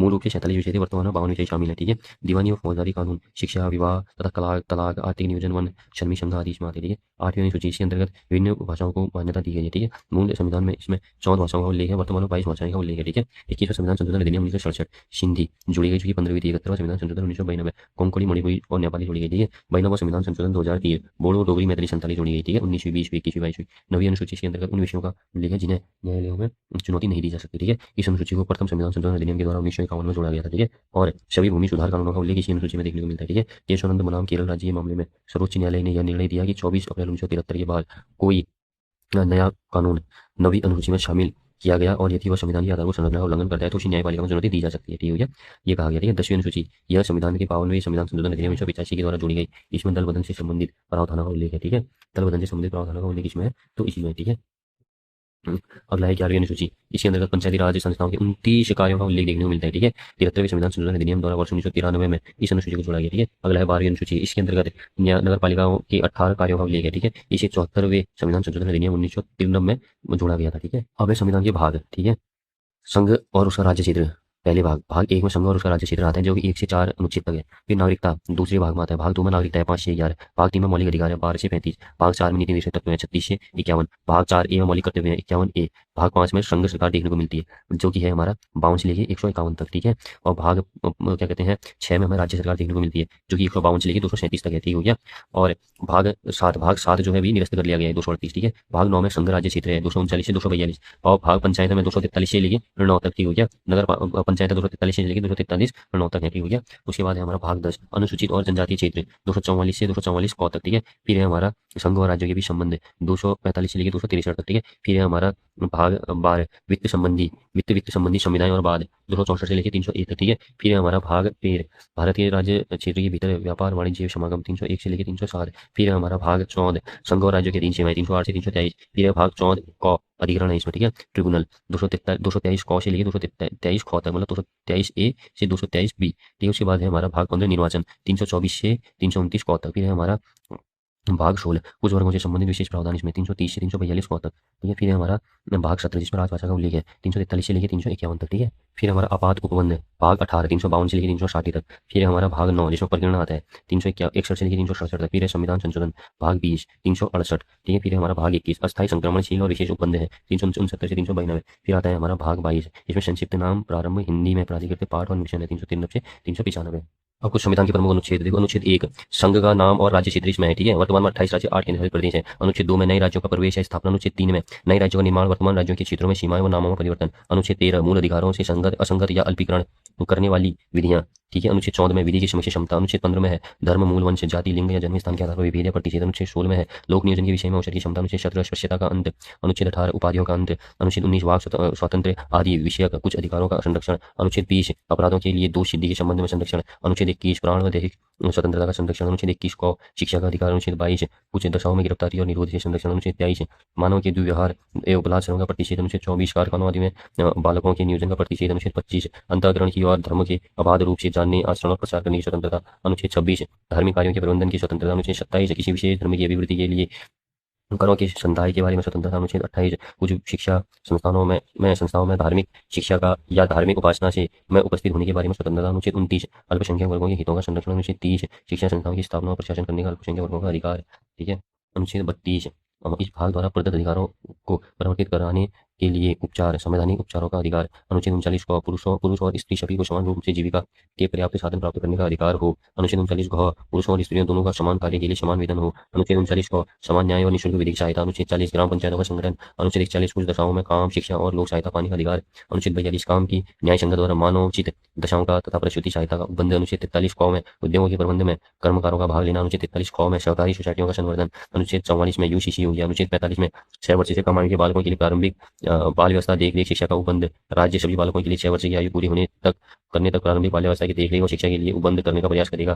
ठीक है, और क्या कहते हैं अनुच्छेद 48 में कृषि एवं पशुपालन का संगठन, अनुच्छेद 48 को पर्यावरण का संरक्षण तथा संवर्धन और वन तथा वन्य जीवों की रक्षा, अनुच्छेद 49 में राष्ट्रीय महत्व की संस्मारकों स्थानों और वस्तुओं का संरक्षण, अनुच्छेद 50 में कार्यपालिका से न्यायपालिका का पृथक्करण, 51 में अंतर्राष्ट्रीय शांति और सुरक्षा की अभिवृद्धि, 51 में मूल कर्तव्य, 52 में भारत का राष्ट्रपति, 54 में राष्ट्रपति का निर्वाचन, 55 में राष्ट्रपति के निर्वाचन की रीति, 56 में राष्ट्रपति की पदावधि, 60 में राष्ट्रपति द्वारा शपथ या प्रतिज्ञान, अनुच्छेद 61 में राष्ट्रपति पर महाभियोग, अनुच्छेद 63 भारत का उपराष्ट्रपति, अनुच्छेद 66 उपराष्ट्रपति का निर्वाचन, अनुच्छेद 69 उपराष्ट्रपति द्वारा शपथ का प्रतिज्ञान, अनुच्छेद 72 क्षमा आदि की और कुछ मामलों में दंडादेश के निलंबन परिहार लघुकरण की राष्ट्रपति की शक्ति, अनुच्छेद 74 राष्ट्रपति की सहायता और सलाह देने के लिए मंत्रिपरिषद, अनुच्छेद 75 मंत्रियों के बारे में उपबंध, अनुच्छेद 76 भारत का महान्यायवादी, अनुच्छेद 77 भारत सरकार की समस्त कार्रवाई राष्ट्रपति के नाम पर की जाएगी, अनुच्छेद 80 राज्यसभा की संरचना, 81 लोकसभा की संरचना, 83 संसद के सदनों की अवधि, ठीक हो गया, अनुच्छेद 85 संसद के सत्र सत्रावसान और विघटन, अनुच्छेद 87 राष्ट्रपति का विशेष अभिभाषण, अनुच्छेद 93 लोकसभा का अध्यक्ष और उपाध्यक्ष, ठीक हो गया, लोकसभा यथाशक्य शीघ्र अपने 2 सदस्यों को अपना अध्यक्ष और उपाध्यक्ष चुनेगी, ठीक है, और जब जब अध्यक्ष का उपाध्यक्ष का पद रिक्त हो तब तक लोकसभा किसी अन्य सदस्य को यथास्थिति अध्यक्ष या उपाध्यक्ष चुनेगी, 93 में, ठीक है। अनुच्छेद 99 संसद और मतलब सदस्यों द्वारा शपथ या प्रतिज्ञान, संसद के प्रत्येक सदन का प्रत्येक सदस्य अपनी स्थान ग्रहण करने से पहले राष्ट्रपति या उसके द्वारा इस निमित्त नियुक्त व्यक्ति के समक्ष तीसरी अनुसूची में इस प्रयोजन के लिए दिए गए प्रारूप के अनुसार शपथ लेगा या प्रतिज्ञान करेगा और उस पर अपने हस्ताक्षर करेगा, ठीक है। अनुच्छेद 99, ठीक है। अनुच्छेद 106 सदस्यों के वेतन और भत्तों का प्रावधान, अनुच्छेद 108 कुछ दफाओं में दोनों सदनों की संयुक्त बैठक, अनुच्छेद 109 धन विधेयकों के संबंध में विशेष प्रक्रिया, अनुच्छेद 110 धन विधेयक की परिभाषा, अनुच्छेद 111 विधेयकों पर अनुमति का प्रावधान, अनुच्छेद 132 धार्मिक वित्तीय विवरण, अनुच्छेद 140 विनियोग विधेयक का प्रावधान, अनुच्छेद 115 अनुपूरक अतिरिक्त या अधिक अनुदान, अनुच्छेद 117 वित्त विधेयकों के बारे में विशेष उपबंध का प्रावधान, अनुच्छेद 120 संसद में प्रयोग की जाने वाली भाषा का प्रावधान, अनुच्छेद 123 संसद के विश्रांति काल में अध्यादेश प्रख्यापित करने की राष्ट्रपति की शक्ति, अनुच्छेद 124 उच्चतम न्यायालय की स्थापना और गठन, अनुच्छेद 126 कार्यकारी मुख्य न्यायमूर्ति की नियुक्ति का प्रावधान, अनुच्छेद 127 तर्क न्यायाधीशों की नियुक्ति का प्रावधान, अनुच्छेद 129 उच्चतम न्यायालय का अभिलेख न्यायालय होने का प्रावधान, अनुच्छेद 139 कुछ रीट निकालने की शक्तियों का उच्चतम न्यायालयों को प्रदत्त किया जाना, अनुच्छेद 143 भारत का नियंत्रक मालिका परीक्षक, अनुच्छेद 153 राज्यों की राज्यपाल, अनुच्छेद 155 राज्यपाल की नियुक्ति, अनुच्छेद 156 राज्यपाल की पदावधि, अनुच्छेद 157 राज्यपाल नियुक्त होने के लिए अर्हताएं, अनुच्छेद 159 राज्यपाल द्वारा शपथ या प्रतिज्ञा, अनुच्छेद 161 क्षमा आदि की और कुछ मामलों में दंडादेश के निलंबन परिहार या लघुकरण की राज्यपाल की शक्ति, अनुच्छेद 163 राज्यपाल को सहायता और सलाह देने के लिए मंत्रिपरिषद का प्रावधान, अनुच्छेद 165 राज्य का महाधिवक्ता, अनुच्छेद 167 राज्यपाल को जानकारी देने आदि के संबंध में मुख्यमंत्री के कर्तव्य का प्रावधान, अनुच्छेद 168 राज्यों के विधानमंडल के गठन का प्रावधान, अनुच्छेद 169 राज्यों में विधान परिषदों का उत्साधन या सर्जन का प्रावधान, अनुच्छेद 170 विधानसभाओं की संरचना का प्रावधान, अनुच्छेद 171 विधान परिषदों की संरचना का प्रावधान, अनुच्छेद 176 राज्यपाल का विशेष अभिभाषण, अनुच्छेद 187 राज्य के विधानमंडल का सचिवालय, अनुच्छेद 199 धन विधेयक की परिभाषा, अनुच्छेद 200 विधेयकों पर अनुमति, अनुच्छेद 201 विचार के लिए आरक्षित विधेयक 201 में, अनुच्छेद 202 वार्षिक वित्तीय विवरण का प्रावधान, अनुच्छेद 210 विधानमंडल में प्रयोग की जाने वाली भाषा का प्रावधान, अनुच्छेद 203 विधानमंडल के विश्रांति काल में अध्यादेश प्रख्यापित करने की राज्यपाल की शक्ति, अनुच्छेद 214 राज्यों के लिए उच्च न्यायालय, अनुच्छेद 215 उच्च न्यायालयों का अभिलेख न्यायालय होना, अनुच्छेद 216 उच्च न्यायालय का गठन, अनुच्छेद 219 उच्च न्यायालय के न्यायाधीशों द्वारा शपथ या प्रतिज्ञान का प्रावधान, अनुच्छेद 223 कार्यकारी मुख्य न्यायमूर्ति की नियुक्ति का प्रावधान, अनुच्छेद 226 कुछ रीट निकालने की उच्च न्यायालय की शक्ति, अनुच्छेद 231 2 या अधिक राज्यों के लिए एक उच्च न्यायालय की स्थापना, अनुच्छेद 233 जिला न्यायाधीशों की नियुक्ति का प्रावधान, अनुच्छेद 239 संघ राज्यों का राज्य क्षेत्रों का प्रशासन, अनुच्छेद 239 को कुछ संघ राज्य क्षेत्रों के लिए स्थानीय विधानमंडलों या मंत्री परिषदों का या दोनों का सृजन, अनुच्छेद 239 डबल ए दिल्ली के संबंध में विशेष उपबंध, अनुच्छेद 241 संघ राज्य क्षेत्रों के लिए उच्च न्यायालय का प्रावधान। ये याद रखना, देखो अनुच्छेद 239 में तो है संघ राज्यों का राज्य क्षेत्रों का प्रशासन, 239 ए अनुच्छेद 239 में संघ राज्य क्षेत्रों का प्रशासन और अनुच्छेद 239 ए में है कुछ संघ राज्य क्षेत्रों के लिए स्थानीय विधान मंडल या मंत्री परिषदों का या दोनों का सृजन। जैसे 3 है ना वर्तमान में, दिल्ली, पांडुचेरी और जम्मू कश्मीर, जो कहते हैं जम्मू कश्मीर, ठीक है। और 239 डबल ए में दिल्ली के संबंध में विशेष है। 241 संघ राज्य क्षेत्रों के लिए उच्च न्यायालय का प्रावधान है। 243 में परिभाषाएं ग्राम पंचायत की, 243 तौ में परिभाषाएं नगर पालिका की, 243 गाँव जिला नियोजन के लिए समिति का प्रावधान, 243 योजनाओं में महानगर योजना के लिए समिति, 243 योजनाओं में परिभाषाएं सहकारी सोसाइटियाँ, 244 अनुसूचित क्षेत्रों और जनजातीय क्षेत्रों का प्रशासन, 248 अनुच्छेद में अवशिष्ट विधायी शक्तियाँ, 249 में राज्य सूची के विषय के संबंध में राष्ट्रीय हित में विधि बनाने की शक्ति मतलब संसद की शक्ति, 243 262 मतलब अनुच्छेद 262 में अंतर्राज्यीय नदियों या नदी दूनों के जल संबंधी विवादों का निर्णयन, नदी और दूनों के जल संबंधी विवादों का निर्णयन, 263 में अंतर्राष्ट्रीय परिषद के संबंध में उपबंध, 266 में भारत और राज्यों की संचित निधियां और लोकलेख हैं, 267 में आक्षेपिका निधि, 275 कुछ राज्यों को संघ से अनुदान का प्रावधान, 279 को माल और सेवा का कर परिषद जीएसटी, 280 वित्त आयोग, 292 में भारत सरकार द्वारा उधार लेना, 293 राज्यों का उधार लेना, 299 संविधाएं, 300 को विधि के प्राधिकार के बिना व्यक्तियों को संपत्ति से वंचित न किया जाना, 312 अखिल भारतीय सेवाएं, 315 संघ और राज्यों के लिए लोक सेवा आयोग, 323 लोक सेवा आयोगों के प्रतिवेदन, 323 को प्रशासनिक अधिग्रहण का प्रावधान, 324 निर्वाचनों के अधीक्षण निरीक्षण और नियंत्रण का निर्वाचन आयोग में निहित होना। 326 लोकसभा और राज्यों की विधानसभाओं के लिए निर्वाचनों का वयस्क मताधिकारों के आधार पर होना। 330 लोकसभा में अनुसूचित जातियों और अनुसूचित जनजातियों के लिए स्थानों का आरक्षण। 332 राज्यों की विधानसभाओं में अनुसूचित जातियां और अनुसूचित जनजातियों के लिए स्थानों का आरक्षण। 338 राष्ट्रीय अनुसूचित जाति आयोग, एससी अनुच्छेद 338 को राष्ट्रीय अनुसूचित जनजाति आयोग, ठीक है। एसटी अनुच्छेद 338 ख मतलब बी पिछड़े वर्गों के लिए राष्ट्रीय आयोग ओबीसी। अनुच्छेद 343 संघ की राजभाषा। अनुच्छेद 345 राज्य की राजभाषा या राजभाषाएं। अनुच्छेद 350 के प्राथमिक स्तर पर मातृभाषा में शिक्षा की सुविधाएं, ठीक है। अनुच्छेद 352 आपात की घोषणा उद्घोषणा। 355 बाह्य आक्रमण और आंतरिक शांति से राज्य की संरक्षा करने का संघ का कर्तव्य। अनुच्छेद 356 राज्यों में संवैधानिक तंत्र में विफल हो जाने की दशा में उपबंध। 360 वित्तीय आपात के बारे में उपबंध। 361 राष्ट्रपति और राज्यपाल और राजप्रमुखों का संरक्षण। 364 महापत्रों और विमान क्षेत्रों के बारे में विशेष प्रावधान। 368 संविधान का संशोधन करने की संसद की शक्ति और उसके लिए प्रक्रिया। और 370 जम्मू कश्मीर राज्य के संबंध में अस्थायी उपबंध। 371 ए नागालैंड राज्य के संबंध में विशेष उपबंध। 371 बी असम राज्य के संबंध में विशेष उपबंध। 371 सी मणिपुर राज्य के संबंध में विशेष उपबंध। अनुच्छेद 371 टी आंध्र प्रदेश राज्य तेलंगाना राज्य के संबंध में विशेष उपबंध। अनुच्छेद 371 ई आंध्र प्रदेश में केंद्रीय विश्वविद्यालय की स्थापना। अनुच्छेद 371 एफ में सिक्किम राज्य के बारे में उपबंध। अनुच्छेद 371 जी में मिजोरम राज्य के संबंध में विशेष उपबंध। अनुच्छेद 371 जे एच में अरुणाचल प्रदेश राज्य के संबंध में विशेष उपबंध। अनुच्छेद 371 आई में गोवा राज्य के संबंध में विशेष उपबंध। अनुच्छेद 371 जे में कर्नाटक राज्य के संबंध में विशेष उपबंध। अनुच्छेद 392 में कठिनाइयों को दूर करने की राष्ट्रपति की शक्ति। और अनुच्छेद 393 में संक्षिप्त नाम, इस संविधान का संक्षिप्त नाम भारत का संविधान है, ठीक है। और 392 में कठिनाइयों को दूर करने की राष्ट्रपति की शक्ति। देखो संघ और उसका राज्य क्षेत्र, ठीक है। भारतीय संविधान का भाग 1 प्रथम अनुसूची अनुच्छेद 1 से 4 संघ और राज्य क्षेत्र से संबंधित है, ठीक है।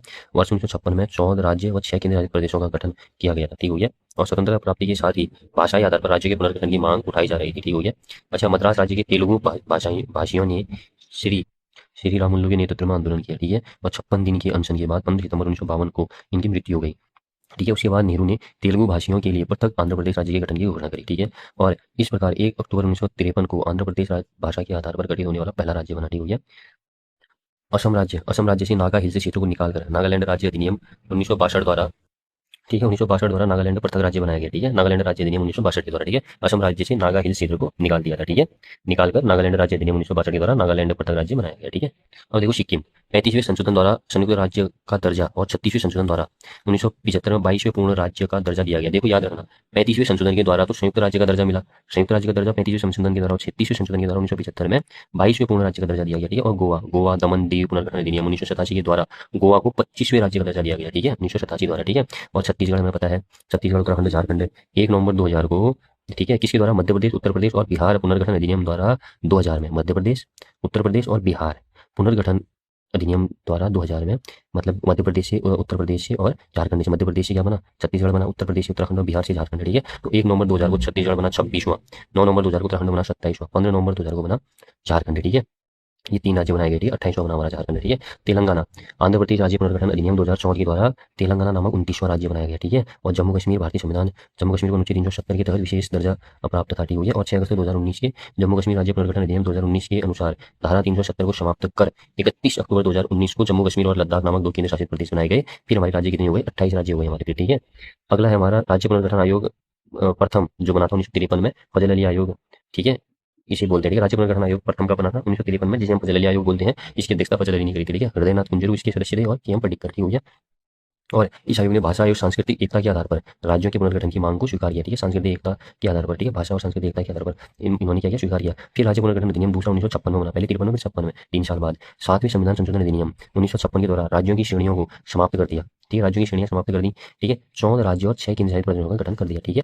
बाकी हमें पता है अनुच्छेद 1 में भारत जो कि इंडिया है राज्यों का संघ, यूनियन ऑफ द स्टेट्स होगा। इस अनुच्छेद में भारत के लिए भारत और इंडिया दोनों शब्दों का प्रयोग हुआ है। अनुच्छेद 1 में भारत का राज्य क्षेत्र भी परिभाषित है, जिसके अनुसार 28 राज्य, 8 संघ शासित प्रदेश और भारत द्वारा अर्जित किया गया नया प्रदेश शामिल है, ठीक है। और अनुच्छेद 1 में यूनियन शब्द का उल्लेख है, फेडरेशन शब्द का उल्लेख नहीं है, ठीक है। इसका अर्थ यह है कि भारत एक अविनाशी संघ है, ठीक है। भारत एक कैसा है, अविनाशी संघ है, ठीक है, ठीक है। अनुच्छेद 2 में क्या है, संसद को संघ में नए राज्यों की प्रवेश या स्थापना करने के लिए विधि बनाने का अधिकार देता है, ठीक है। अनुच्छेद 3 में संसद साधारण बहुमत से किसी नए राज्य का गठन तथा किसी वर्तमान राज्य के क्षेत्र, सीमा या नाम में परिवर्तन कर सकती है, ठीक है। अनुच्छेद 4 संसद द्वारा अनुच्छेद 2 अथवा अनुच्छेद 3 के अंतर्गत बनाई गई विधि अनुच्छेद 368 के परियोजनों के लिए संविधान में संशोधन करने वाली विधि नहीं समझी जाएगी, ठीक है। ये कितना इंपोर्टेंट है, देखो, संसद द्वारा अनुच्छेद 2 अथवा अनुच्छेद 3 के अंतर्गत बनाई गई विधि 368 के प्रयोजनों के लिए संविधान में संशोधन करने वाली विधि नहीं समझी जाएगी। मतलब जो 2 और 3 है, देखो 2 में क्या था, संसद को संघ में नई राज्यों के प्रवेश स्थापना करने की विधि बनाने का अधिकार है, हाँ है, इसको हम संविधान संशोधन नहीं कहेंगे। अनुच्छेद 3 संसद साधारण बहुमत से किसी नए राज्य का गठन तथा किसी वर्तमान राज्य की क्षेत्रीय सीमा या नाम में परिवर्तन कर सकती है। इसे भी संविधान संशोधन नहीं कहेंगे। क्यों नहीं कहेंगे? क्योंकि अनुच्छेद 4 खुद बोलता है कि 2 और 3 के अंतर्गत बनाई गई कोई भी कानून 368 के प्रयोजनों के लिए संविधान में संशोधन करने वाली विधि नहीं समझी जाएगी। ठीक है, बाकी इतना याद रखो बस। उत्तरी क्षेत्रीय परिषद, ठीक है, 5 क्षेत्रीय परिषद है। उत्तरी क्षेत्रीय परिषद का मुख्यालय नई दिल्ली में है। मध्य क्षेत्रीय परिषद का मुख्यालय प्रयागराज में है। दक्षिण क्षेत्रीय परिषद का मुख्यालय चेन्नई में है। पूर्व क्षेत्रीय परिषद का मुख्यालय कोलकाता में है। पश्चिमी क्षेत्रीय परिषद का मुख्यालय मुंबई में है। ठीक हो गया। और एक पूर्वोत्तर है। पूर्वोत्तर परिषद 5 क्षेत्रीय परिषदों के अतिरिक्त एक नए अतिरिक्त पूर्वोत्तर परिषद का गठन पूर्वोत्तर परिषद अधिनियम 1971 के द्वारा अलग से किया गया है। इस परिषद के सदस्यों के रूप में असम, मणिपुर, मिजोरम, अरुणाचल प्रदेश, नागालैंड, मेघालय, त्रिपुरा, सिक्किम 1 2 3 4 5 6 7 8। देखो, असम, मणिपुर, मिजोरम 3, अरुणाचल 4, नागालैंड 5, मेघालय 6, त्रिपुरा 7 और 8 सिक्किम। तो इन 7 को रखा गया है। ठीक हो गया, इस परिषद के अंदर, पूर्वोत्तर परिषद के अंदर। ठीक हो गया। और वैसे तो 5 क्षेत्रीय परिषद है, उसके अलावा एक पूर्वोत्तर परिषद है। आंध्र प्रदेश का गठन देखो 1 अक्टूबर 1953 में। ठीक है, महाराष्ट्र का 1 मई 1960, गुजरात 1 मई 1960, नागालैंड 1 दिसंबर 1963 को, हरियाणा 1 नवंबर 1966, हिमाचल प्रदेश 25 जनवरी 1971, मेघालय 21 जनवरी 1972, मणिपुर 21 जनवरी 1972, त्रिपुरा 21 जनवरी 1972। तो मेघालय, त्रिपुरा और मणिपुर, ये देखो तीनों 21 जनवरी 1972, 21 जनवरी 1972, 21 जनवरी 1972, 21 जनवरी 1972, मतलब मेघालय, मणिपुर। ठीक है, MM, मेघालय, मणिपुर, त्रिपुरा तीनों 21 जनवरी 1972 है। ठीक है। और सिक्किम, मिजोरम, सिक्किम 16 मई 1975, मिजोरम 20 फरवरी 1987 और अरुणाचल प्रदेश 20 फरवरी 1987। इसका मतलब क्या है? मिजोरम और अरुणाचल दोनों 20 फरवरी 1987, 20 फरवरी 1987। गोवा 30 मई 1987, ठीक है, 30 मई 1987। छत्तीसगढ़ 1 नवंबर 2000, उत्तराखंड 9 नवंबर 2000, उसके ठीक क्या कहते हैं 6 दिन बाद हमारा झारखंड 15 नवंबर 2000। बाकी तेलंगाना 2 जून 2014 तो याद ही है। अच्छा, तेलंगाना 2 जून 2014 मुझे याद है। झारखंड 15 नवंबर 2000 मुझे याद है। उत्तराखंड 9 नवंबर 2000 मुझे याद है। छत्तीसगढ़ 1 नवंबर 2000 मुझे याद है। गोवा भी मेरे को याद है 30 मई 1987। और मिजोरम और अरुणाचल प्रदेश 20 फरवरी 1987, ये दोनों भी याद है मेरे को, मिजोरम और अरुणाचल। ठीक है। और और क्या कहते हैं मणिपुर, त्रिपुरा, मेघालय तीनों 21 जनवरी 1972, ये भी याद है। हिमाचल प्रदेश 25 जनवरी 1971, ये भी याद है। हरियाणा 1 नवंबर 1966, ये भी याद है। नागालैंड 1 दिसंबर 1963, ये भी याद है। बाकी महाराष्ट्र, गुजरात दोनों 1 मई 1960, ठीक है। और आंध्र प्रदेश 1 अक्टूबर 1953। तो आंध्र प्रदेश पहला 1 अक्टूबर 1953 याद है मेरे को। महाराष्ट्र, गुजरात 1 मई दोनों 1960 याद है। नागालैंड 1 दिसंबर 1963 मेरे को याद है। हरियाणा की देखो, हरियाणा की राजधानी चंडीगढ़, पंजाब की राजधानी चंडीगढ़, दोनों 6 1 नवंबर 1966 हरियाणा याद है। हिमाचल प्रदेश 25 जनवरी 1971 याद है।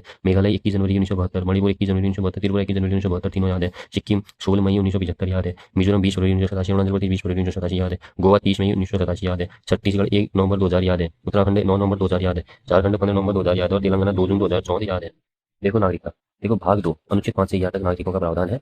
ठीक है। और नागरिकता लोकतंत्रात्मक राज्य व्यवस्था को कानूनी स्वरूप प्रदान करती है और एकल नागरिकता का प्रावधान है भारत में। ठीक हो गया। अगला है देखो, भारतीय नागरिकता संशोधन अधिनियम 1986। इसके तहत क्या किया गया ना, ये इसमें किया गया कि पंजीकरण से पूर्व कम से कम 5 वर्ष निवास जरूरी होना चाहिए और देशीकरण के तहत कम से कम 10 वर्ष तक भारत में रह चुका होना चाहिए। ठीक है। अब देखो, नागरिकता संशोधन अधिनियम 2005, इस अधिनियम के तहत सभी देशों के भारतीय मूल के व्यक्तियों को विदेशी भारतीय नागरिकता प्रदान करने के प्रावधान शामिल किए गए। इसमें पाकिस्तान और बांग्लादेश को शामिल नहीं किया गया। ठीक है। और इस दोहरी नागरिकता को overseas citizenship of India, OCI कहा जाता है। ठीक है। फिर देखो, नागरिकता संशोधन अधिनियम 2019 जब आया, फिर संशोधन के तहत पहले तो क्या था, पाकिस्तान और बांग्लादेश के शामिल नहीं किए गए थे। अगर विदेशी नागरिकता, जो विदेशी भारतीय नागरिकता प्रदान करना चाहते हैं तो वो भारत और मतलब पाकिस्तान और बांग्लादेश से कोई भी उन्हें नहीं मिलेगी। 2005 में ये था। फिर 2019 में क्या कहा गया, इसमें कहा गया कि अब अफगानिस्तान, बांग्लादेश, पाकिस्तान के जो हिंदू हैं, सिख हैं, बौद्ध हैं, जैन हैं, पारसी हैं या ईसाई समुदाय के प्रवासी हैं, तो उनको भारतीय नागरिकता देने का प्रावधान मिल गया। ठीक है। अच्छा, मूल अधिकार देखो, मूल अधिकार बहुत इंपोर्टेंट है हमारे भारतीय संविधान की। व्यक्ति की गरिमा को सुनिश्चित करने का आश्वासन दिया गया है। भाग 3 अनुच्छेद 5 से 35 तक मूल अधिकारों का उल्लेख है। ये अमेरिकी संविधान से लिए गए हैं। ठीक है। भाग 3 को संविधान का मैग्ना कार्टा कहा जाता है। ठीक है। और वर्ष 515 में इंग्लैंड के सम्राट जॉन ने लिखित रूप से नागरिकों को कुछ अधिकार की सुरक्षा प्रदान की, जिसे अधिकार पत्र या मैग्ना कार्टा कहा गया है। ठीक है। और मूल अधिकारों में 7 मौलिक अधिकारों का उल्लेख था। ठीक है। वर्तमान में 6 मौलिक अधिकार है। ठीक है। 44वें संविधान संशोधन द्वारा 1978 में संपत्ति के अधिकार को समाप्त कर विधिक अधिकार बना दिया गया, अनुच्छेद 301। ठीक है। अब देखो, मूल अधिकार की प्रकृति कैसी होती है, ये नकारात्मक प्रकृति होती है, याद रखना। ठीक है। अब देखो, अनुच्छेद 12 से 35 तक है ना, तो अनुच्छेद 12 क्या बोलता है, इस अनुच्छेद में राज्य शब्द को परिभाषित किया गया है। इसको राज्य शब्द को परिभाषित किया गया है। ठीक हो गया, बस इतना याद रख लो। ठीक हो गया। और अनुच्छेद 13 क्या है, इस अनुच्छेद में मूल अधिकारों की रक्षा का उपबंध है, रक्षा का उपबंध है। ठीक है, ये याद रख लो आप, 13 में मूल अधिकार की रक्षा का उपबंध है। ठीक है। और आप ये याद रख लो, 13 3 में इसमें विधि शब्द को परिभाषित किया गया है, ये याद रख लो आप। ठीक है। और हमारा जो है, जो 13 है हमारा न्यायिक पुनर्विलोकन, अनुच्छेद 13 न्यायिक पुनर्विलोकन का आधार है। अनुच्छेद 13 क्या है हमारा, न्यायिक पुनर्विलोकन का आधार है। ठीक है। यह पहले से लागू तथा भविष्य में बनाई जाने वाली सभी विधियों को न्यायिक पुनर्विलोकन के अधीन लेके आता है। ठीक है। भारतीय संविधान के किसी भी अनुच्छेद में न्यायिक पुनर्विलोकन शब्द का उल्लेख नहीं है। ठीक हो गया। अनुच्छेद 32 के अंतर्गत, जबकि उच्च न्यायालय, अनुच्छेद 32 के अंतर्गत सर्वोच्च न्यायालय मतलब जो उच्चतम न्यायालय है, और 226 के तहत उच्च न्यायालय जो है मतलब मूल अधिकारों का उल्लंघन होने पर रीट जारी कर सकता है। ठीक है। ठीक है, रीट जारी कर सकता है, मतलब अवैध करने की शक्ति प्राप्त करता है। ठीक है। अब समानता का अधिकार 14 से 18 तक है हमारा। अनुच्छेद 14 विधि के समक्ष सभी समान होंगे, ये विधि के समान संरक्षण 14 में है। विधि के समक्ष समानता, यह उदाहरण ब्रिटेन से ली गई है। और विधि के समान संरक्षण, यह उदाहरण अमेरिका से ली गई है। विधि के समक्ष समानता, यह तो ब्रिटेन से ली गई है, और विधि के समान संरक्षण यह अमेरिका से ली गई है। अनुच्छेद 15 बहुत इंपोर्टेंट है। देखो, राज्य किसी भी व्यक्ति के साथ धर्म, मूल वंश, जाति, लिंग, ये जन्म स्थान के आधार पर कोई भेदभाव नहीं करेगा, ठीक है, भेदभाव नहीं करेगा। समाज के सभी वर्गों के लिए सभी सार्वजनिक स्थान, तालाब, कुएं इत्यादि बिना किसी भेदभाव के खुले रहेंगे, ठीक है। 15(3) में क्या कह रखा है, महिलाओं और बच्चों के लिए विशेष प्रावधान राज्य द्वारा किया जा सकेगा, 15(3) में है। 15(4) में क्या कह रखा है, राज्य SC ST तथा सामाजिक व शैक्षणिक दृष्टि से पिछड़े हुए लोगों के लिए आरक्षण का प्रावधान कर सकेगा, ठीक है। और 15(5) में क्या कह रखा है, 15(5) में राज्य SC ST तथा पिछड़े हुए लोगों के लिए उच्च शिक्षण संस्थानों में आरक्षण का प्रावधान किया गया है, ठीक है। और अनुच्छेद 15(6) में क्या कह रखा है, 103वां संविधान संशोधन अधिनियम 2019 द्वारा जोड़ा गया, इसके द्वारा कोई वृत्ति, उपजीविका, व्यापार या कारोबार करने के लिए या शैक्षिक संस्थाओं में प्रवेश के लिए राज्य सरकार आर्थिक रूप से कमजोर भाग की उन्नति के लिए वर्तमान आरक्षण के अतिरिक्त 10% आरक्षण का प्रावधान करेगी, ठीक है। 15(6) में दे रखा है ये, ठीक हो गया, ठीक है, 2019 के द्वारा जोड़ा गया, ये ठीक हो गया। मतलब क्या कहते हैं, उन्नति के लिए वर्तमान आरक्षण के अतिरिक्त जो भी आरक्षण है उसके अतिरिक्त 10% आरक्षण का प्रावधान करेगी, ठीक है। 15(6) में दे रखा है, ठीक हो गया, ठीक है। इसके लिए व्यापार, कारोबार इस चीज के लिए, ठीक है। और अनुच्छेद 16 में क्या करेगा, सभी व्यक्तियों को सरकारी पदों की नियुक्ति के समान अवसर प्राप्त हों करेगा, ठीक हो गया, ठीक है। और इसमें भेदभाव नहीं होगा बोल रखा है किसी भी जन्म स्थान, लिंग, निवास स्थान को लेकर के। 16(3) में क्या बोल रहा है, राज्य चाहे तो निवास के आधार पर भेदभाव कर सकता है, ठीक है। अब 16 में क्या बोल रहा है, 16 में बोल रहा है कि सभी व्यक्तियों को सरकारी पदों पर नियुक्ति के समान अवसर प्राप्त होंगे, ये तो ठीक है। और यह भी लिखी रहेगी, राज्य किसी भी व्यक्ति के साथ जाति, धर्म, मूल वंश, जन्म स्थान, निवास स्थान, लिंग तथा उद्भव के आधार पर भेदभाव नहीं करेगा। लेकिन अपवाद स्वरूप 16(3) क्या बोलता है ना, कि राज्य चाहे तो निवास के आधार पर भेदभाव कर सकता है, ठीक है। और 16(4) यह बताया गया कि सरकार समाज के पिछड़े लोगों तथा जिनका सरकारी नौकरियों में अपर्याप्त प्रतिनिधित्व है उनके लिए आरक्षण का प्रावधान कर सकेगी, 16(4) के तहत, ठीक हो गया। अब 16(4) को 77वें संविधान संशोधन अधिनियम 1995 द्वारा जोड़ा गया। इसमें राज्य को यह शक्ति दी गई कि वह SC व ST के लिए प्रमोशन में आरक्षण की व्यवस्था कर सकता है, ठीक है। और 16(4) ख 81वें संविधान संशोधन अधिनियम 2000 द्वारा जोड़ा गया। इसके द्वारा सेवाओं में आरक्षण में अग्रनियम के नियम को मान्यता प्रदान किया गया है, ठीक है। और अनुच्छेद 16(5) राज्य द्वारा निर्मित कोई ऐसी विधि जो किसी धार्मिक या सांप्रदायिक संस्था के लिए पदाधिकारी या सदस्य के रूप में किसी विशिष्ट धर्म या संप्रदाय के लोगों को ही नियुक्त किए जाने का प्रावधान करती है, ठीक है। अनुच्छेद 16(6) 103वां संविधान संशोधन अधिनियम 2019 द्वारा अंतः स्थापित किया गया। इसके अंतर्गत राज्य आर्थिक रूप से कमजोर नागरिकों के लिए वर्तमान आरक्षण के अतिरिक्त प्रत्येक श्रेणी के पदों में 10% की आरक्षण का प्रावधान करेगा, ठीक है। EWS मिलता है ना सरकारी सेवाओं में, मतलब ठीक है, नौकरी में, ठीक हो गया।